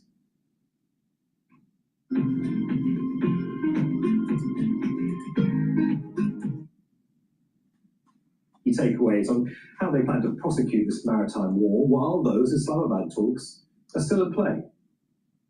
Well, Neve, the exact words of the Secretary of Defense, Pete Hegseth, were that the United States is locked and loaded. That doesn't mean that he didn't also offer Iranian leaders an off-ramp, saying that they still have an opportunity for a prosperous future. There's still an opportunity for Iran to take the Golden Bridge, in the words of the Secretary of Defense. What we've learned from that lengthy press briefing early on Thursday here in Washington, D.C., is that Washington is moving into a new phase of this war, a phase of both military and economic containment. What Secretary Pete Hegseth has referred to in his term as Operation Economic Fury, where on the one hand, as you mentioned, there is still quite a bit of optimism from the Trump administration that diplomacy has a pulse, that these ongoing talks in Islamabad could still yield a favorable diplomatic result for Washington, while on the other hand, the United States will continue to use this U.S.-led blockade in the Strait of Hormuz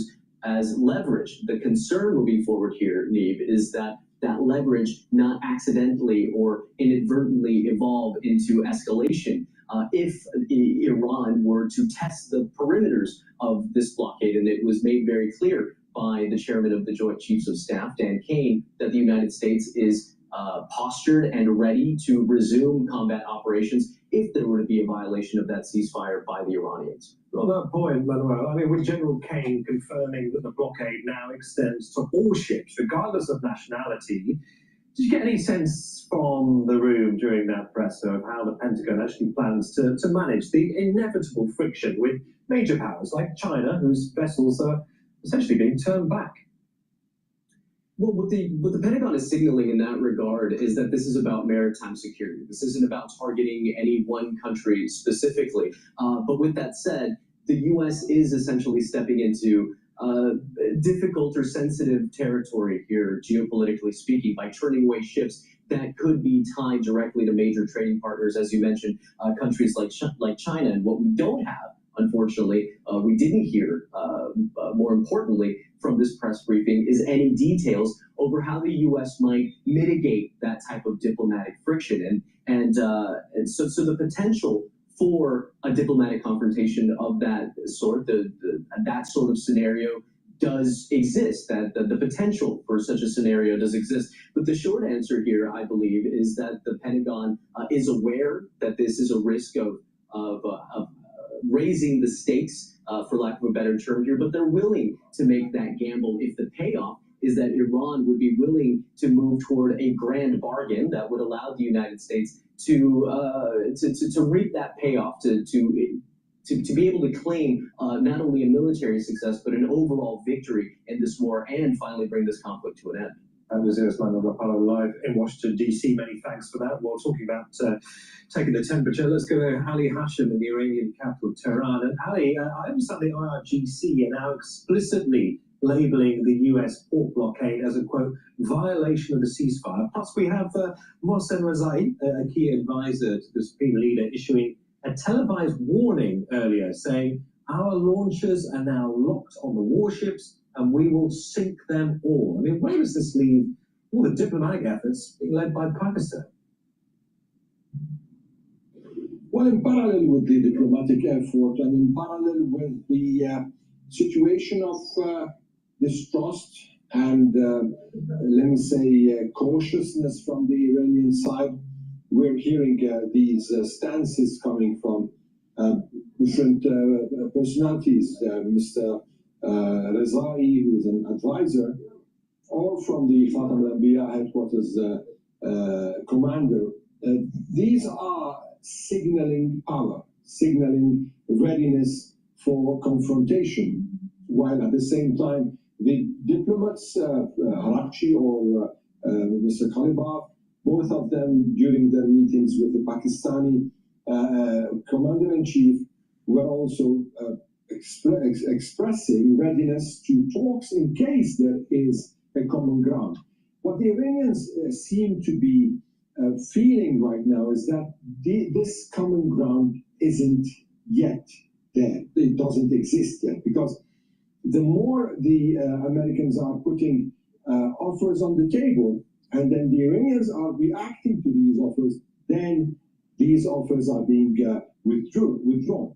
It happened now with the enrichment plan, and the Iranians were preparing their response, but it seems that the United States isn't interested anymore in a 20 years hold for Iran's enrichment. Rather, it wants Iran's nuclear program to be halted completely. So these signals from both sides are giving us such an outcome, because at the same time, from the American side, we saw the Minister of War also threatening the Iranians. We saw the military, the Navy commander also threatening the Iranians. So it's a two-way threats and two-way signals. And so is Ali Hashim in Tehran. Many thanks. Introducing Rob Guys-Pinfold, a lecturer in international security at King's College London. He joins us from the British capital. Good to see you, Rob. So Pete Hegseth's Pentagon statement was brimming with confidence, I think it's fair to say, bristling with firepower. He kept urging the Iranians to, quote, choose wisely with the options on the table. Why does the US need to continue asserting this locked and loaded mantra if the Iranians have, according to the Pentagon, been decimated? Well, the short answer is that both sides, both the US and Iran, are engaging in saber rattling because they're trying to demonstrate resolve. They're trying to say that actually they're the ones who've come out on top of this and that they're ready for another round. Now, the irony is that both sides probably don't want another round right now, and they're happy for the negotiations and the discussions to go ahead. But all of that bellicose rhetoric, first of all, this is classic Trump administration, particularly Pete Hegseth stuff, but also the clear desire or the intent here is to show Iran that the US is not rattled, that it's ready for another round, and that's where the naval blockade of Iranian ports comes in as well, because the US is basically trying to take Iran's, no pun intended, trump card away from it in terms of opening up the Strait of Hormuz to the rest of the international shipping, whilst at the same time closing it to Iran. So both sides are trying to get leverage, and the US currently feels like the momentum is on its side. It can basically constrain Iran and squeeze it financially and economically, whilst opening up the Strait of Hormuz, which would hopefully, from the US's perspective, lead to a recovery in global energy markets and the global economy, which will allow the US to continue if and when it feels the need to do so. Well, we're led to believe that momentum is growing for another round of negotiations in Islamabad. I mean, at the same time, though, just going what you were saying about this ratcheting up of tension and saber rattling, is that the reason why the United States doesn't appear to be drawn on any extension to the ceasefire, which would be pretty critical if they want any diplomatic breakthrough to happen? Well, again, this is classic Trump administration negotiation, right? Trump tries to play a game of chicken with all of his opponents. We saw, of course, very, very recently, Trump claiming that Iranian civilization was going to die tonight, to quote his exact words from True Social, before he actually agreed to a ceasefire. So I think you have to take Trump's and the US administration claims with a pinch of salt, simply because they have shown a willingness to say one thing and then actually do another. So I think at the moment, the best case scenario would be an extension of a ceasefire, unless something very secret and very surprising is being cooked up right now. We are unlikely to see some kind of a game-changing deal before that deadline expires. So the best case scenario right now, or the most likely scenario, if you're an optimist, is an extension of that ceasefire and basically giving time for talks to take place to see if we can actually get to a breakthrough, rather than what the pessimists fear, a return to conflict where this becomes more or less the dominant and recurring paradigm. This is just another break in between wars with Iran. Something that wasn't mentioned in the Pentagon is what other world powers looking in are thinking about all of this. General Kane focused on, quote, owning the skies. But how does Iran's reported use of Chinese reconnaissance satellites to track, for instance, the USS Abraham Lincoln, how does it undermine the Pentagon's claim of total domain dominance? Right, there's the use of Chinese satellites. There's also the use of Russian intelligence, which has been alleged when it comes to Iran's targeting of the GCC states to work out where US military personnel might be located. So this is a conflict with very, very global implications. But what I should stress here is basically to warn against this perception that there's some sort of new axis of evil that's Russia, China, and Iran. In short, Iran wishes it was on the same level as those states, and it wishes it had as much leverage with them as they do with it. Yes, Russia and China have been dipping in terms of assisting Iran, giving it some sort of advantage, or at least mitigating its disadvantages, but they have not been willing to throw themselves into this conflict. Remember that countries like China have extremely complicated relations in the Middle East. They're very, very close to the Gulf states economically, as they are close to Iran as well. So I think there's little desire or threat so far of this turning into World War III, as some doom-mongers have warned or in the past. Basically, this is a conflict between the US and Israel. It is and Iran. It is drawn in other countries like the Gulf states, but so far this does not have any sort of significant geopolitical reverberations that would see us on the path to, for example, World War III or anything scary like that. All right, Rob, I'm happy to take you on that last point. I'm sure our viewers will be as well, enjoying your optimism, at least when it comes to the prospects of a worldwide conflagration. Rob Geist-Pinfold, lecturer in international security at King's College London. Many thanks. Delegates from Pakistan have been touring Iran and the Gulf region. Pakistani Army Chief General Hassan Munir. Please go to my store, blood-studio-reykjavik.com. Get the structural nail silver toothpaste. This will help to whiten your teeth, freshen your breath, improve your gum line, reduce inflammation, and it's super important for your oral hygiene. Good oral hygiene can help with your cardiovascular health. This has no fluoride in it. This is the best toothpaste that you can get. Get a few tubes for your household. Use it every day. And again, it has structural nanosilver, so it's going to help to neutralize. That's really important during the cold season. Structural nanosilver gels. You can get it in the tube form or the quick dispenser form. Have some at work, have some at home. It's dual purpose. It'll help to heal the wound quicker, like a cut, an abrasion, or a minor burn. You can use it as daily skincare to improve your skin, and it will help to neutralize. Let's say someone around you is not feeling well, or you're not feeling well because of the cold season. Put it on your hands. It stays active for 5.5 hours. You can also put it around your mouth, your eyes, around your ears, around your nose, and lightly coat your nostrils. So please go to my store, blood-studio-reykjavik.com, get the structural nanosilver gel. And if you have arthritis or muscle pains or tension headaches or a sprain, Get the super strong relief from my store, the-studio-reykjavik.com. Super strong relief, you apply topically, and within about 90 seconds, the pain is reduced or eliminated. And it works very well with arthritis and tension headaches. So please go to my store, the-studio-reykjavik.com, and get the super strong relief. And you can stack that with the collagen. Collagen you take every day, and this will help to remodel your joints if you have arthritis, like osteoarthritis, or let's say you have a sports injury. This will help to remodel the joint. This will help to use collagen type 2 and glucosamine to help to remodel the cartilage, and acan and chondroitin to help to cushion the joint. Now, collagen will also inhibit MMP3 and MMP13, which are enzymes that will erode joints over time. By blocking them, you're allowing your joints to heal and stop the erosion process. Now, Ep5 can also be blocked, and that will reduce the inflammation.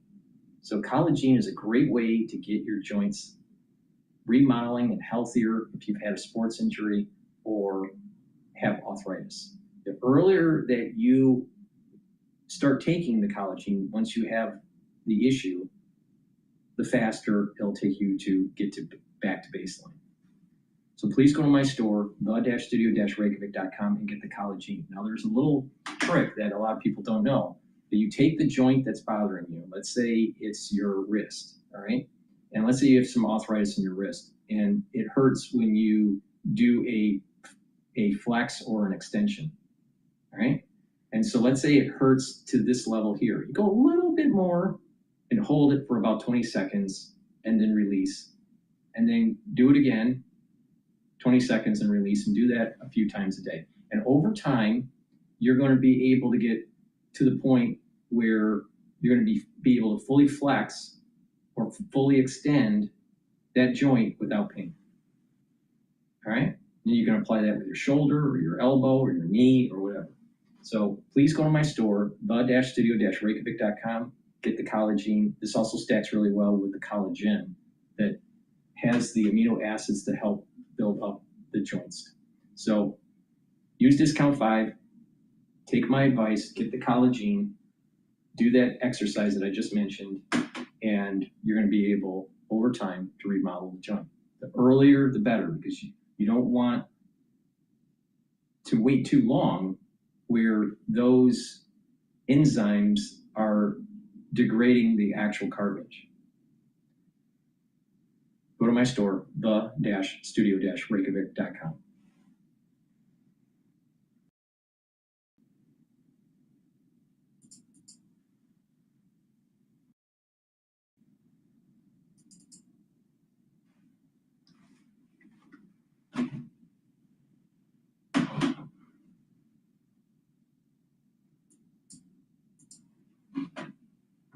So the other day you saw Admiral Cooper come on and dress for the first time. I always thought he was in theater. He says he's just his second visit over to the Middle East. Then we saw, of course, General Kane and Secretary of War Pete Hegseth address an update, which is we are just right in the middle of the ceasefire right now. But we're just on and up, ready to go. Should we have to jump in again? Yeah, he said what we've been saying all morning.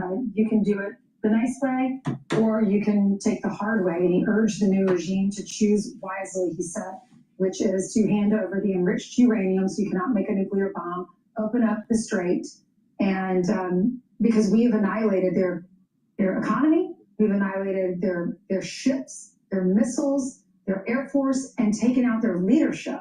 So you would think that they would be willing, their economy, 80% inflation rate right now, is 40% in January when everyone was protesting. Speaking of the Strait, Ainsley, we learned from that press conference that they haven't had to do any of the interdiction. It looks like all of those countries are understanding what the United States means, which was they will seize the ships, they will board those ships, and they will use any type of military operation if they need to. They will take them up to 13 ships.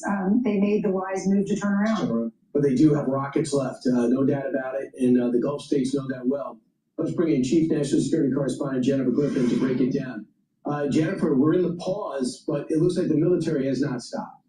Well, that's right. In fact, what we just heard, Brian, is that they are in the process of rearming, and that ceasefire ends on Tuesday, April 21st, unless the 2-week ceasefire is extended. I think the most interesting thing that we learned from the press conference is that they are taking this blockade, and we learned from General Kane that they had turned back 13 vessels, ships that were heading to Iranian ports or were Iranian vessels of some sort. Those 13 ships had turned back because of the blockade. They have not had to board any of the vessels, but we also learned that they are extending this blockade really in terms of going after any Iranian ships out to the Pacific. And so Admiral Paparo out at Indo-PACOM will be chasing down some of that shadow fleet, those oil tankers that are not flagged but are in fact trying to help Iran skirt sanctions. And they're going to be going after those ships aggressively in the Pacific. That is something new that we have not heard before. You mentioned Admiral Cooper and his second trip to the region. He has been down at CENTCOM headquarters in Tampa, sort of quarterbacking this whole effort for the last month or 6 weeks or so. And so it would not be normal for the CENTCOM commander to be over in the Middle East. Tampa is set up to be the kind of headquarters to bring all of the efforts, air, sea, and army together. I think what is interesting, it's the first time that Admiral Cooper has been up to the Pentagon since the war started. Not a lot of details about what comes next, but I think the secretary spent most of the time addressing the Iranian leadership. It's clear that intensive negotiations are going on right now, or talks about talks. The concern, I think, here in Washington is that the Iranians will just try to play for time.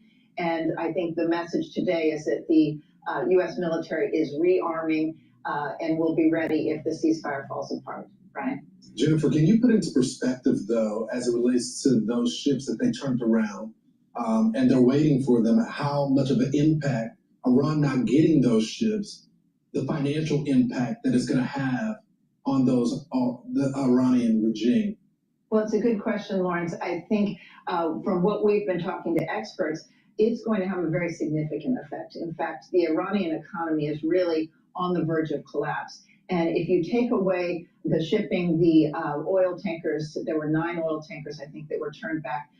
Those oil tankers are normally leaving the Karg Island and that area on a daily basis, and that's how they make their money.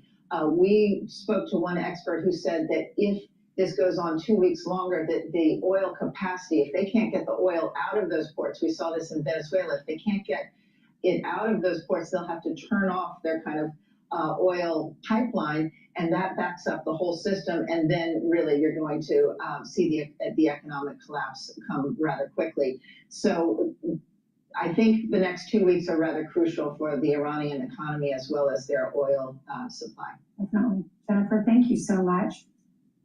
Be sure to like and subscribe for all the Fox News latest. My observation is full shows streaming next. My observation with the markets right now, you have equities now starting to drift down again. It's at 7,013 with VIX slowly creeping up. It's still at the 19 handle. And oil is 93.51. Natural gas is trading at 2.648. So this is in line with what Hegseth said this. So there is a little bit of a pullback here because of this. Let's listen into CNBC. They're talking about this pullback that I'm watching here. And what the market's pricing in for oil by the end of the year. And what you've been seeing is the market seems fairly comfortable that, again, as we wind through the second half of the year, you see a trajectory in crude on the West Texas down to the mid-70s, let's say. That's not a bad place. It's certainly not as constructive as it was prior to Iran, where we were in a much more classic Goldilocks economic circumstance, but it does begin to take some edge off of the potential impact of higher for longer oil prices. So we're really watching the futures curve on this right now as our bearing and how this is going to play out. If you have money on hand, all right, you may want to, in terms of trading oil. You may want to wait until you see the United States hits Iran again. Oil is going to spike short. All right. So that means that once we start hitting, which is probably a high probability here, once we start hitting Iran again, or do some ground offensive or special forces thing, or who knows what Trump's going to be doing, oil's going to spike. It's going to, we might break 94 today, and it's going to potentially retest 104 for WTI. But when that does happen, normally these things happen at night, and so the U.S. markets are closed, so you're not going to get the full appreciation of what I'm saying here. But take advantage of that higher oil price and short it. And you could short it many different ways. You could go into the futures market, which is a little crazy, or you can do it with an ETF. So, but if you have cash on hand and you want to play the energy market, you may want to wait until we hit. Then short oil. But you have to be patient because it might not happen. And, and then, that's okay. But I suspect that oil is going to spike once we start hitting Iran again. I think Trump is setting himself up for another hit on Iran.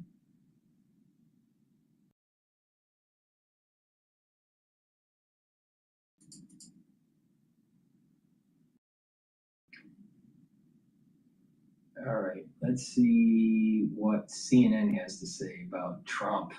MTG, CNN. They put the plate down like it's a piece of art. They make me feel that way. These days, everything we do seems to require more and more electricity. Certain products are switching to electric, like cars, while others, like AI, are requiring. There's obviously no secret, and I said that you wore a hat at one point saying Trump was right on everything, and you know that he's never been a beacon of moral principle. His evangelical Christian supporters admitted that. They called him an unlikely vessel. All right. So Omnipore, I call her Mick Jagger because she looks like Mick Jagger. From CNN is going to be interviewing MTG. Of course, liberal. You just look at the glasses. She looks like a liberal.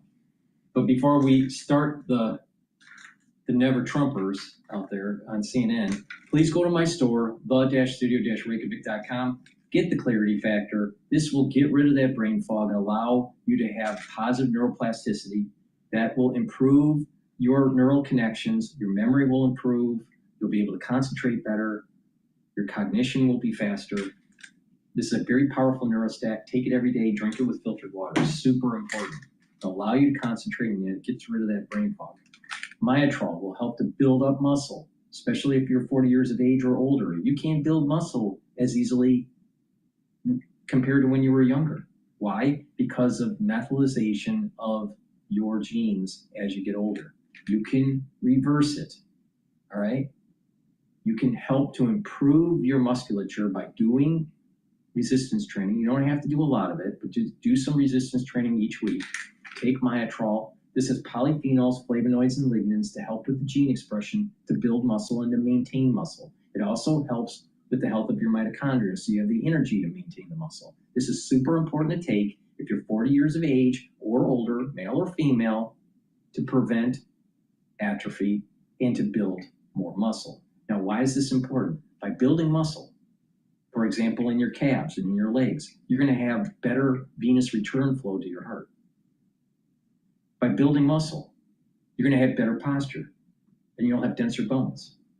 And with better back muscles, you're going to improve your lymphatic flow and your venous return flow to your heart by just improving your back muscles and improving your posture. Super important. But by building up muscles, you're producing more myokines that will help to protect your neurons. Higher levels of myokines will actually protect neurons. And you will have a higher concentration of what is called BDNF, all right? So that also helps with protecting your neurons and helping with your neural networks. So that's super important for brain function. So better musculature equates to better brain function. Poorer musculature and having atrophy will lead to poor outcomes for cognition, cognitive function. So please take my advice, go to my store, the-studio-reykjavik.com, and get the Myotrol and do some resistance training. And vitamin B complex will boost up the health of your mitochondria. You're going to have more ATP, you're going to have more energy. Your cell metabolism will be better, so your tissues will perform better, and vitamin B12 will help to protect neurons. And lastly, olive leaf extract, dual purpose, helps with your immune system and your cardiovascular system, brings down inflammation, and helps you to control your lipid profile. And when you control your lipid profile and you reduce inflammation, you're reducing plaque formation. That's super important. Cardiovascular disease is rampant in the United States because of poor lifestyle choices, but you can reverse it. You can prevent it. Please go to my store, the-studio-reykjavik.com, and get the olive leaf extract. All right, let's go to CNN, the liberals. Yet chosen by God for a higher purpose, i.e., that it was somewhat transactional. We'll support him and he will help us get our Christian principles enacted into law. And you know what happened with Roe versus Wade and the other. I guess what I'm trying to say is, based on what you knew about Trump then, are you surprised that he violates Christian principles or even... Let's look at that. Look at that, those glasses. Only a liberal would wear those glasses. You see it all the time in New York. You got this almost like this New York look. You know what I'm talking about? That liberal New York look. Of course, there's the conservative New York look, but you got this like liberal look. Now, do you think that's God, country, and family? I don't think so. But let's continue. Saying in terms of MAGA principles, America First principles now, should you have known better?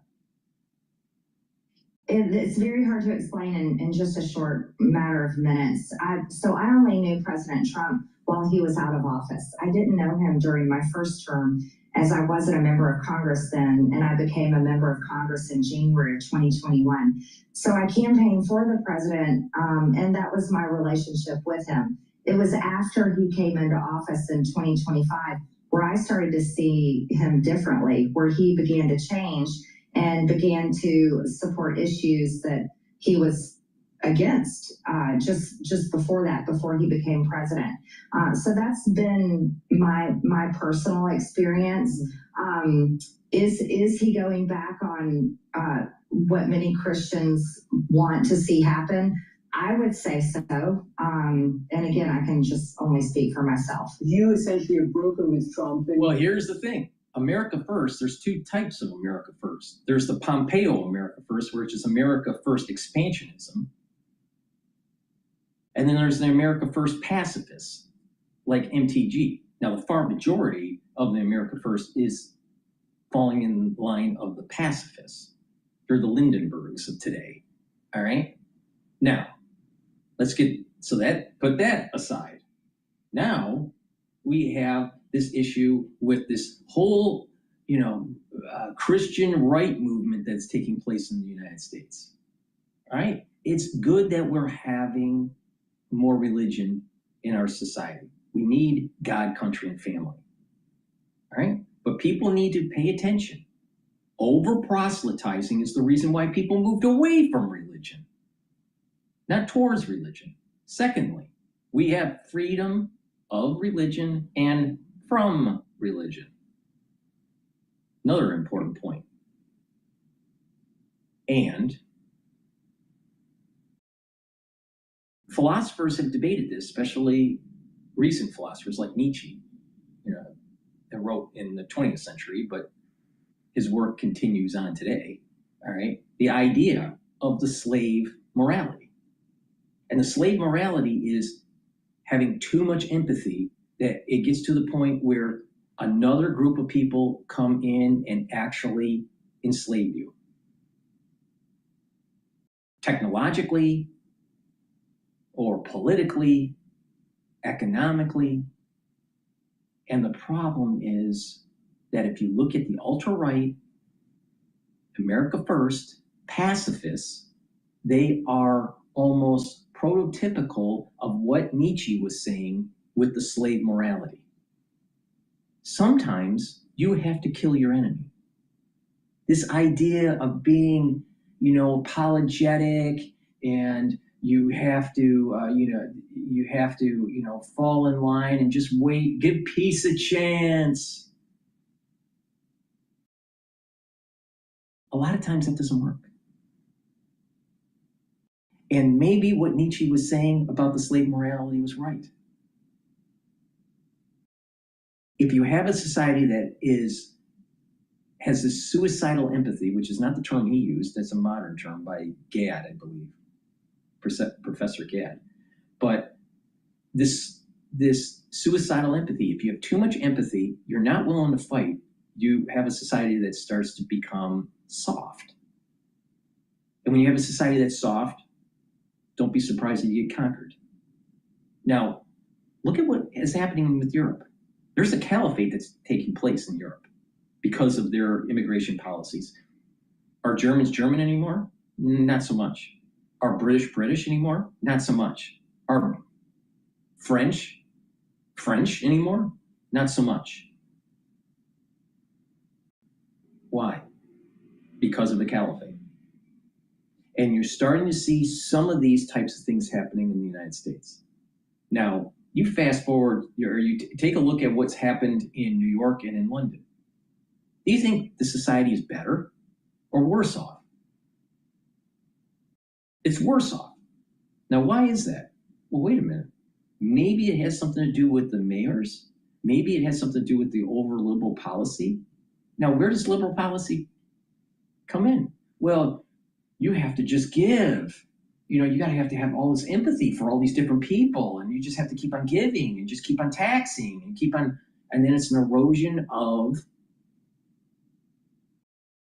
the Enlightenment, the erosion of what John Locke wrote and codified: life, liberty, and property. So through the slave morality and this ultra religion coming from the Christians, if they have too much empathy and not willing to fight when you need to, you get taken over. And not only that, you build in, through the politics, a nanny state.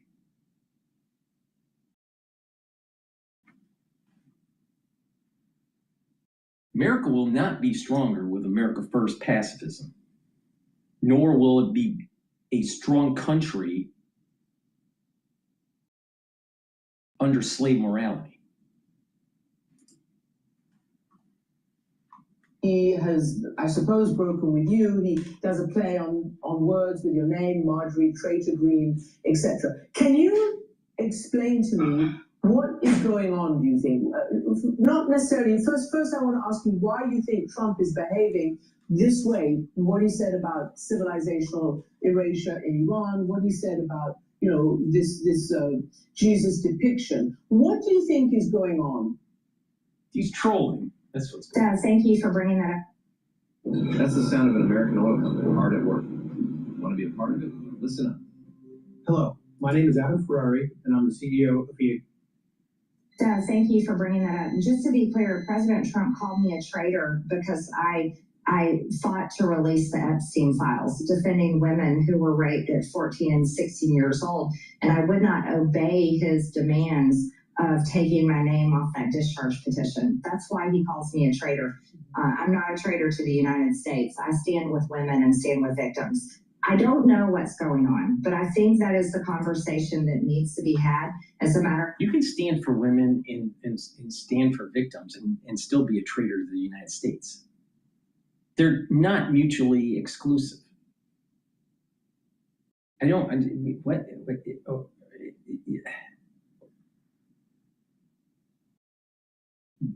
Standing for victims has nothing to do with the country. MTG's a dipshit. In fact, I think it's an extremely important conversation. Why the President of the United States wants to portray himself as God, and why he would dare even use the words wipe out an entire civilization. I think many people, not only in our country, but all across the world, are so deeply concerned. Well, let me get this straight. Destroy a civilization. You can destroy a civilization by just knocking out their electrical grid. Because modern society is predicated on electricity. If they don't have it, they're not in a modern society, and their civilization is destroyed, based on definition. If you reduce their ability to move around, that's also part of modern society. It wasn't that long ago. It was really the 1950s, where in the United States, where people could actually travel vast distances across the continental United States because of the interstate highway. Now, why was the interstate highway put in? It was put in to actually move tanks around, not to move your car around. There was dual purpose. There was a civilian use, but the main reason was to move, because of the Cold War, the military around. So, not being able to move around in a society by blowing up the bridges and destroying their electrical capability, of course you're going to be destroying their civilization and snapping them back to the 1600s. But not just that. If you look at the history of Shia religion, right, which was a spin-off of Islam, so there's this, the Shias and the Sunnis hate each other because both sides say that they have some sort of connection to Muhammad. But the thing is that by destroying their theocratic regime, by destroying the clergy of Shia, that's civilization destruction too. It's destroying the civilization of the theocratic regime based on the Shia religion. But why do we automatically assume it has something to do with nuclear? Why do we assume that it was just going to be totally bombing the whole country, and that including the seculars? Trump talks with hyperbole, and there's nothing wrong with it. He's a New Yorker. But taking down your electrical grid, and it takes decades to rebuild, that's snapping a society back into the 1600s. And that is civilization destruction. You think our modern civilization would be around if we didn't have electricity? Of course not. You don't have electricity for 10 days, it's a big problem. You don't have it for months, it's an even bigger problem. And all of a sudden, food distribution starts to go down, health starts to go down. Now try that for 2 years or 3 years. And you'll have decline in the population, people will start dying off. That is civilization destruction. So I don't see anything wrong with what Trump said.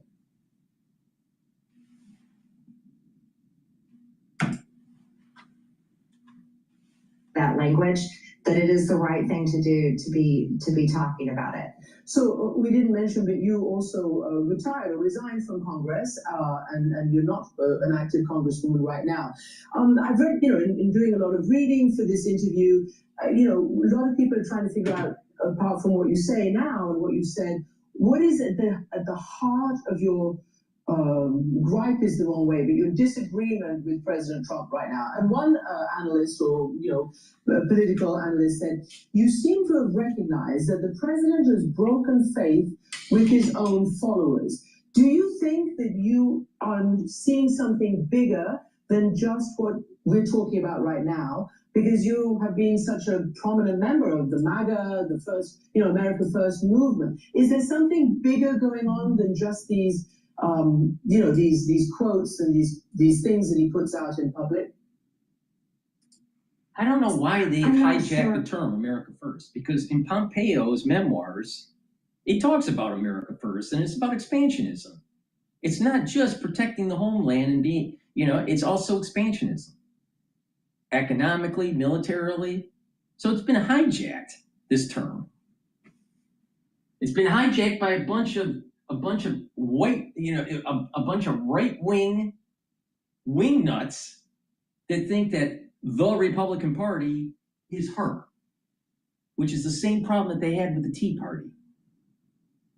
And this is the reason why, because of this horse shit, this is part of the reason why we're going to actually have Democrats in the House, maybe even in the Senate, after the midterm elections.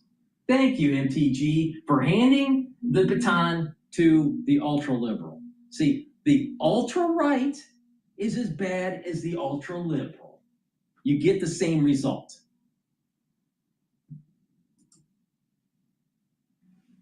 Believe in accountability, and that's why I'm so outspoken.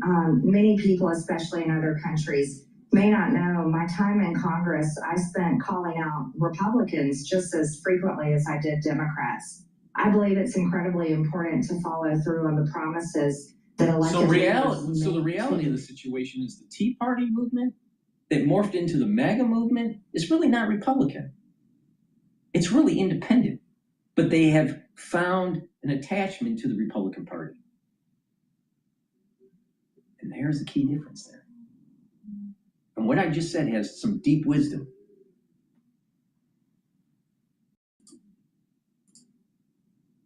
That elect them. After all, that's who they work for, not special interests or anyone else. But as far as President Trump is concerned, I'm not sure exactly what is going on with him, but I've been calling for people in his cabinet, the administration, and Republicans to engage in these conversations, because this is extremely concerning. This is the President of the United States who is waging an extremely concerning war in Iran that seems to be escalating. The United States is also our ally. Has she paid attention to the history of the region? Has she paid attention to the idea that we need to control the oil to be able to circumvent the hegemonic rise of China? Is she paying attention to the strife that is happening between Shia and Sunni? Is she paying attention to that Iraq, after World War I, the whole Ottoman Empire after World War I was broken apart, all right? And you had these zones, the blue zone, the red zone, right? And these zones have an amalgamation of different religions and different cultures, and they're not cohesive. And so there's a lot of infighting. And this goes all the way back to World War I.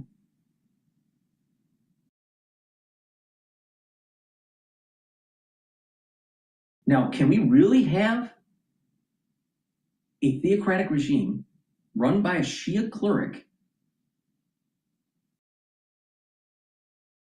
with a nuclear weapon? Can we? Is the world safer with that? This is stupid. This is exactly what Nietzsche was talking about with this idea of the slave morality. Now she doesn't want. I mean, do you think that if she's wearing her cross, do you think that she would be for the Crusades? Now the reality of the situation is the Christians lost during the Crusades, but the bottom line is, would she? You teleport her back to the Crusades, would she be there? Or would she say, we need to have a France first policy? No intervention in the Middle East. Don't take Jerusalem. Nietzsche's right. I mean, literally, Nietzsche was probably imagining a person like MTG when he wrote about slave morality.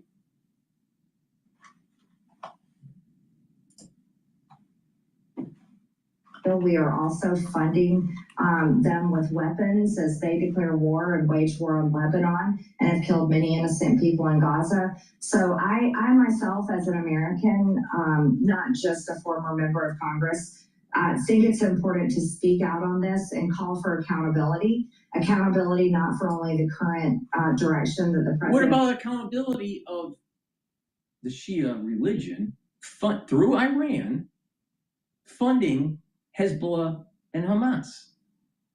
What about the people within Gaza overthrowing Hamas? They didn't want to overthrow Hamas, or they were fearful of it. It was a combination of the population supporting Hamas, not supporting Hamas, and scared of Hamas and all this stuff.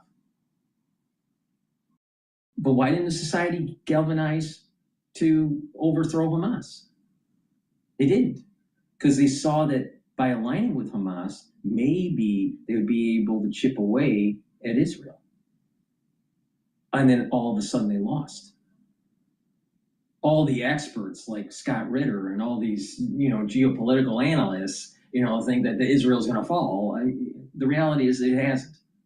Now, could it? Yeah, it could. Does Israel deserve to have a country? If it can fight for it and protect the land, yes. It's that simple. Does America deserve the continental United States? Does America deserve Hawaii and Alaska? As long as it can defend it, yes. Does the Gazans deserve their country? If they can't defend it, no. If they can defend it, yes. Now, it doesn't look like they're being able to defend it. And that is the sad reality of the world and about countries and about borders and about civilizations. So, of course there's going to be collateral damage. All wars have collateral damage. But if you keep on kicking the can down the road, the costs will go up and the collateral damage will increase. Slave morality right here. Because she has some sort of special connection with God.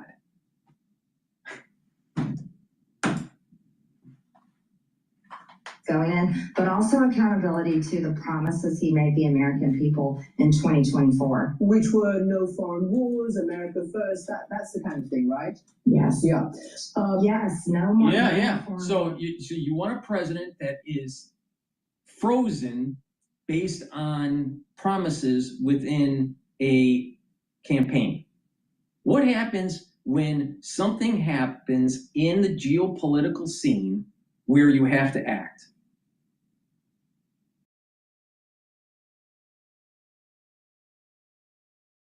What do you do then? And then she'll say, well, it wasn't an imminent threat for Iran. It's too late. It's too late. You don't need to have a very accurate missile, ICBM. It just has to be good enough to travel near your target, especially if it has a nuclear warhead. So they already have shown that they have missile technology that is 4,000 kilometers from its launch site.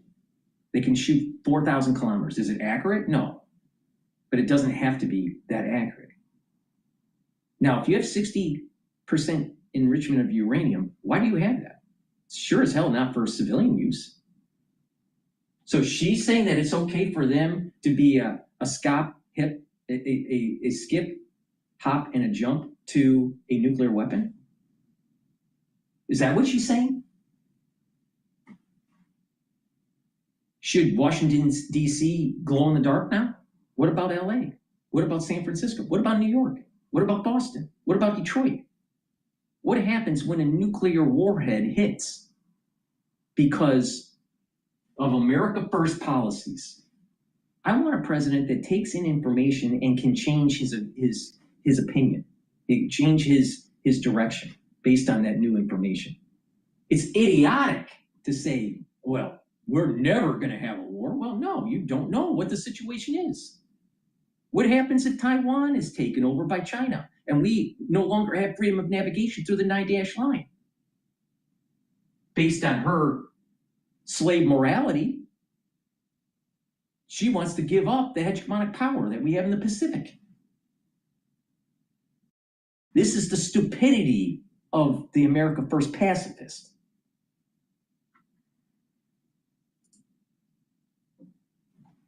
America First. And also, I think on the Epstein files, didn't the president say, or during the campaign, that they were going to release all the evidence, all the files?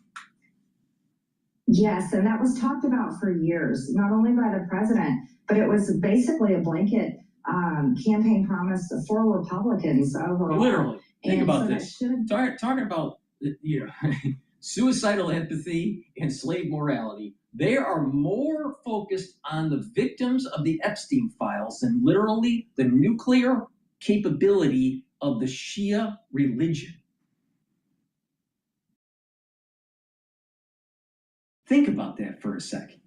Your life doesn't mean anything with the Epstein files. Nothing. Your life will not change if it's released, not released, having hearings, or whatever. Your life will not change. It will not change. Your financial situation won't change. Your health won't change. Nothing in your life will change. But having a nuclear weapon in Iran will change your life. Because you're talking about massive armaments that will have to take place in the United States, more war, more destruction that will cause more havoc and affect the financial system. Iran having a nuclear weapon will directly affect your life. The Epstein files, not so much. So literally, she wants to deep six our hegemonic power in the world for the Epstein files. Now, should the Epstein files be released? Yeah, just release it. Why it's taken so long, I don't know. And honestly, I don't care. What I care about is where oil's going. What I care about is people's health. What I care about is making sure that it's America First expansionism and that we maintain our hegemonic power. And there is nothing wrong, and Americans should not be apologetic of the gains that we've had since World War II.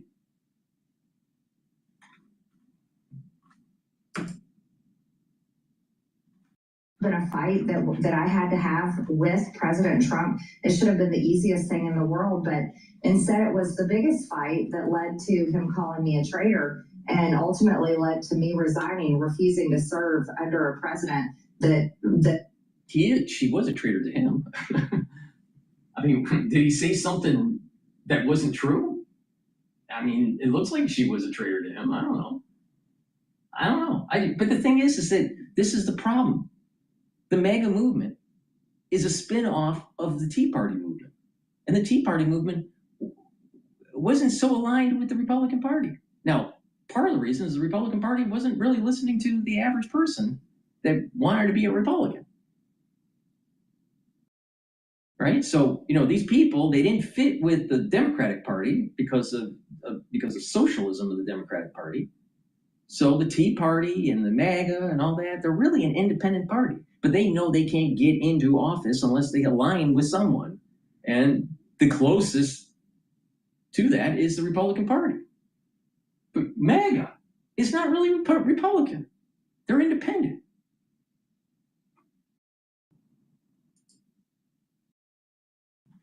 publicly pledged to destroy me. I thought that was incredibly unfair to my district. These are the things that have many of us concerned and has caused a giant divide.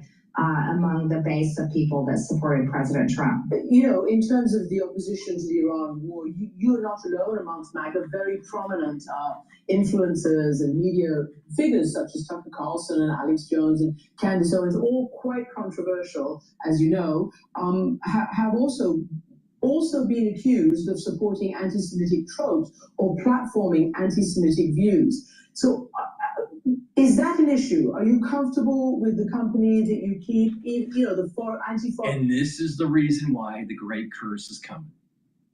There's so much infighting within Israel between the observant and the non-observant, between the liberal Jew and the non-liberal Jew, between Republicans and Democrats in the United States, ultra-liberals and ultra-conservatives. The infighting between Protestant and Catholic and Shia and Sunni, all the infighting that is taking place. Everyone in the world is going to be cursed because of it. So let's just, you know, and it's going to start on September 11th, 2026. Unless we do the right thing. Look in the mirror and say, there are certain things that need to happen to allow for a better world. And having a theocratic regime in Iran is not one of them.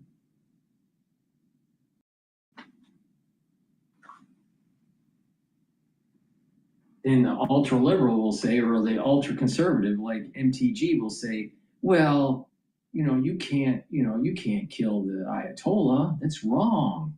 Well, there's the slave morality. There's the suicidal empathy. Right there, in full bloom. All right.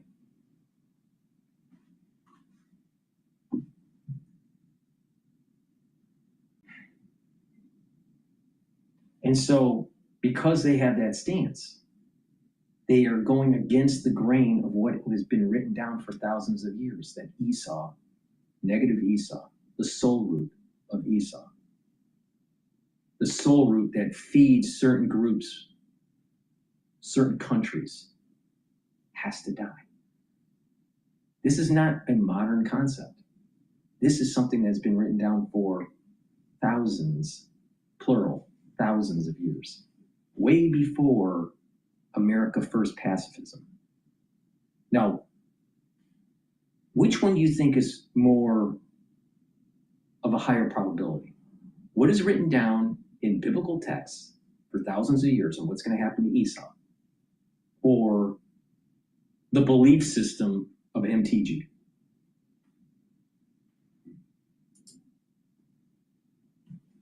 Intervention wing of the MAGA movement, also being against Israel. And I mean, what do we have just recently? So we had Nick Fuentes, who had been, talked to by Tucker Carlson, saying, my problem is that, Trump isn't Hitler enough.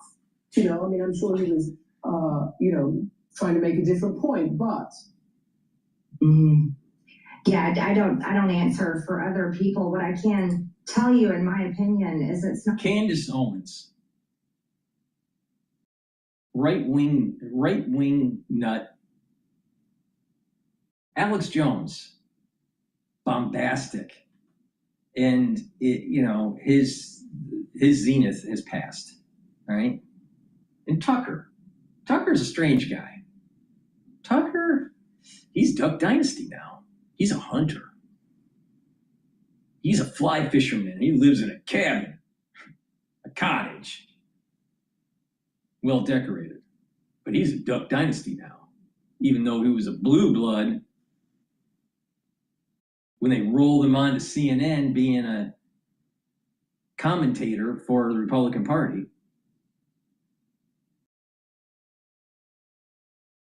And it's these people that are making a ton of money because of so many people watching them, that they have monetized their audience in such a way where they're actually willing to sell the country down the river for their own gain, so the Republican Party loses in the House. Now, when that happens, do you really think that Trump's ability to get things done in the country will diminish? Of course. I wouldn't be surprised he gets impeached multiple times because the ultra-liberal is crazy. But they let it happen. They let it happen. If the Republican Party fails in the midterm, it's going to be the fault of Candace Owens, Alex Jones, MTG, Megyn Kelly, Tucker Carlson.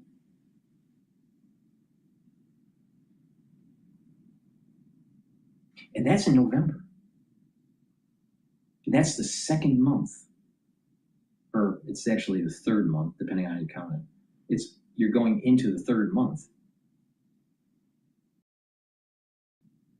of when the curse starts. The curse starts September 11, 2026. Midterms are November 2026.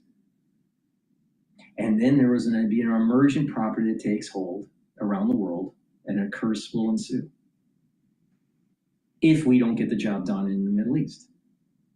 Just imagine if we don't get the job done in the Middle East. See what happens, what potentially could happen with food, with agriculture, with oil, with energy, with potentially the movement of China into Taiwan. Ukraine isn't stable.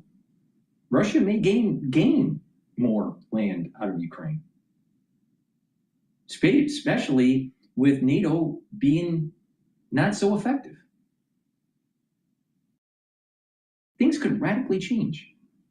We have a high debt in the United States, and we have AI coming in, eroding jobs. Maybe we have a recession that's not cyclical, but structural. Then you're going to have more people defaulting on their homes. Maybe we'll have another type of Lehman situation. All these things are possible. We have it good because we've been blessed. But that doesn't mean that we deserve the blessing in perpetuity.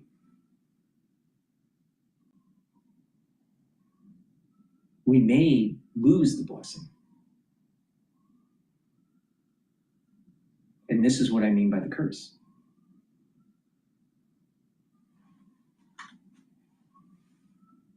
Was it worth it? Was it worth it? We're all being judged. We're all being judged. No one's going to be able to hide from this.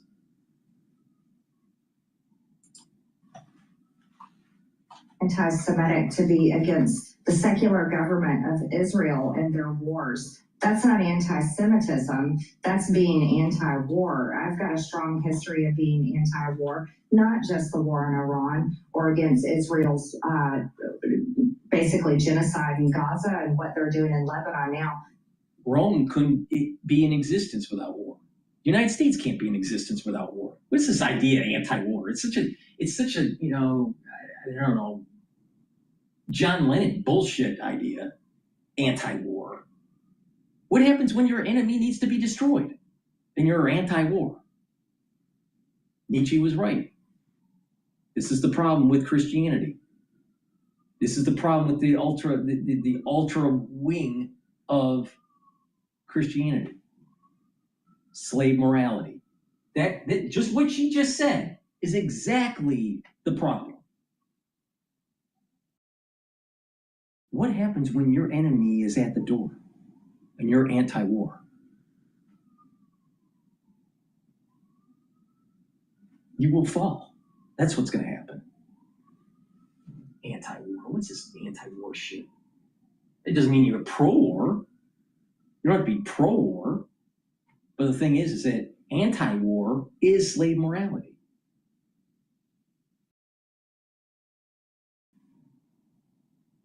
And that's the reason why the Christians lost the Crusades. I was also against U.S. funding of Ukraine, and my voting record shows that.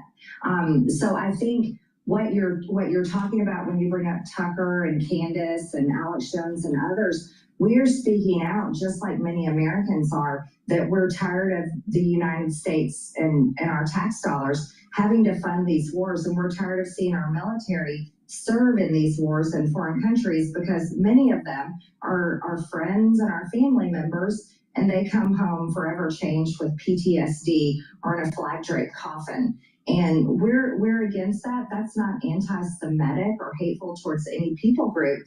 That's literally saying that we're tired of America fighting different countries' wars on their behalf. You could be anti-war or against the war effort in the United States and it not being anti-Semitic or anti-Zionist.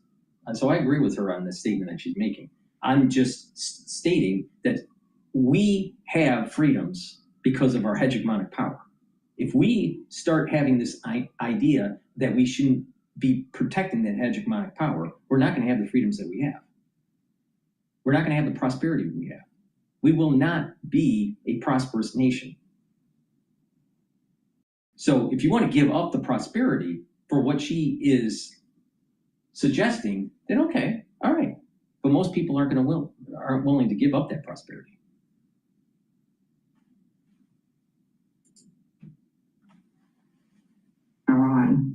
Tell me something then finally. Do you regret supporting Trump for president? And where do you think the movement and the country is headed? And will you position yourself to try to take, at least the Republican side back to what you believe to be the America First principles?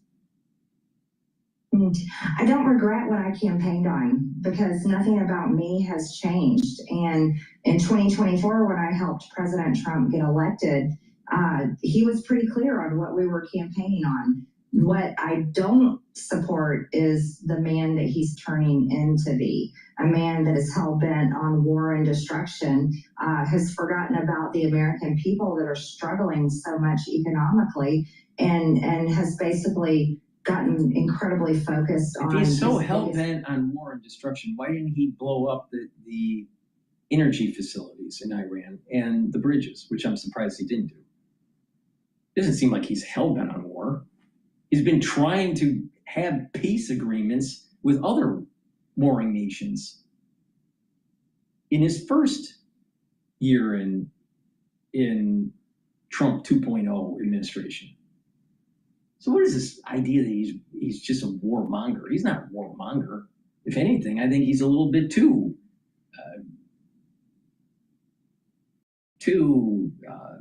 walking on eggshells with this. He needs to stop being so fearful and just move forward and get it done. But it's not just Trump. Look at all the presidents that failed to solve the problem. And it only is getting worse.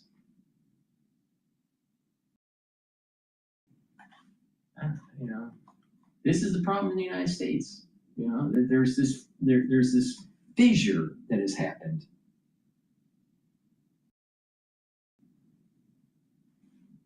Pacifism will weaken the country. Owners and their top issues. That's what I'm against. Going forward, I'm looking past Donald Trump. I'm looking towards a future that is focused on my children's generation. They're all in their 20s. And I think that's the generation that we should be fighting for, and that's the generation that's really? largely failed. Well, a lot of psychologists, really, MTG, lovely. A lot of psychologists have proven this kind of observation, right? Every other generation ends up being similar to themselves. Okay, what do I mean by that? The baby boomers were not the greatest generation. The greatest generation gave birth to the baby boomers, all right? But the greatest generation worked hard and won a war, all right? The baby boomers were self-centered. There was this, the 1960s was peace and love and all this bullshit. Not willing to fight for your country, eroded God, country, and family, ended up aligning themselves with this postmodern philosophy of relativism. They give birth to Gen X. And what did Gen X have to do? Gen X is, because it's the other generation, Gen X is more similar to the greatest generation. What did Gen X have to do? Had to fight in Gulf War, won. Had to fight in Afghanistan, had to fight in Iraq. Right? So the X generation has done a lot for this country, where a lot of people aren't paying attention to. She's Gen X. And she wants to protect her children. But what's those children going to be? They're going to be like the baby boomers. The millennials are like the baby boomers. Self-centered, not willing to fight for their country. They don't have God and country, they don't have God, country, and family in their ethos. A lot of them don't even know what the Enlightenment is.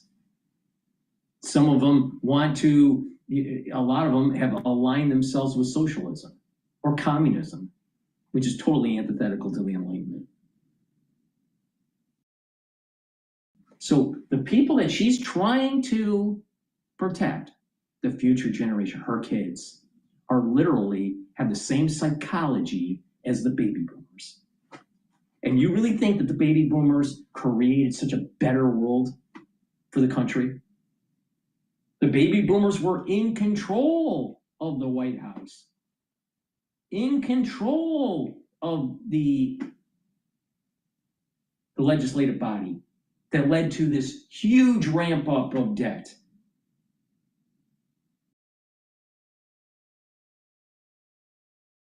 Donald Trump is going to be the last baby boomer, most likely, ever to be in the White House.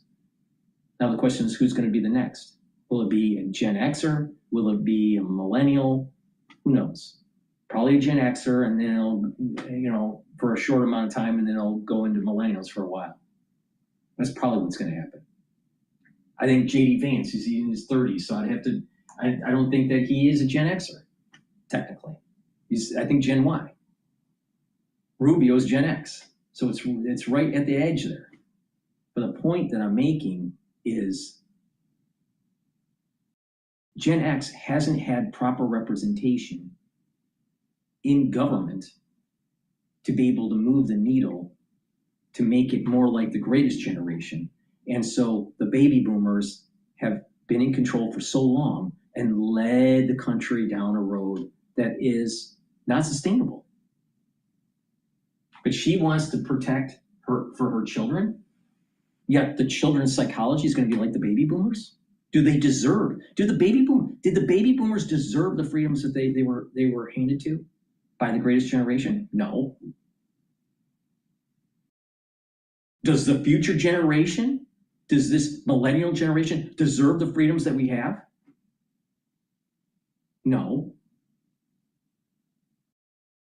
So something has to change in the society where we have God, country, and family, not just turn the cheek and having suicidal empathy.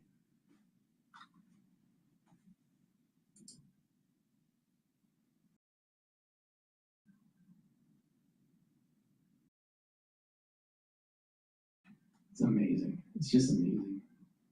Then you have the Pope telling us how things are in the United States. Lovely. Please go to my store, the-studio-reykjavik.com.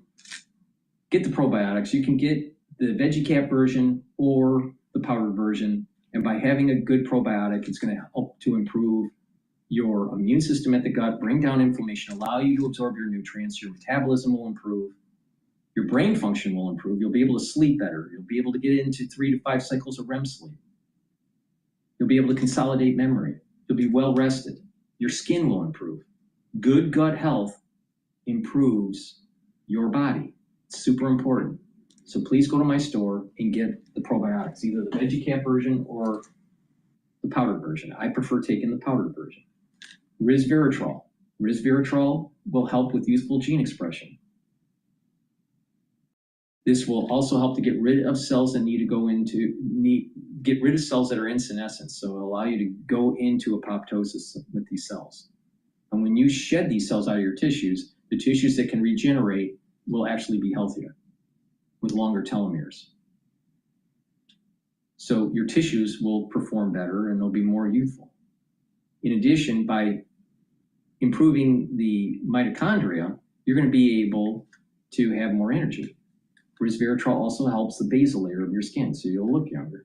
All right, so bottom line is taking resveratrol helps with youthful gene expression. And Cleanse and Max 35 will help to boost up your innate immune system. Take a teaspoon a day every day. Swish in your mouth, gargle, it'll neutralize, it'll help the health of your oral cavity and your oral pharynx, maintain a mucosal barrier, and help the health of your epithelial cells. Super important. I've been taking Max 35, Cleanse, or even Max 14 for 6 years. So I use this protocol, take a teaspoon a day every day. All right, it's that simple. If you're not feeling well because of a cold, take a tablespoon or two a day and then go back to your maintenance dose of a teaspoon after everything's all clear. But this is a great way to improve your oral cavity, improve your oral pharynx, and boost up your innate immune system. So that's the end of my broadcast. America first, pacifism doesn't work. It's going to weaken the country. And because of all the infighting that's happening within the Republican Party, the Democratic Party has probably an 80% chance of winning the House. And things are going to change, and not for the better. So please go to my store, the-studio-reykjavik.com. Make sure you use discount 5 and you get $5 off any order. If you spend $100 or more, you get a free gift until supplies last. Thank you for listening and have a nice day.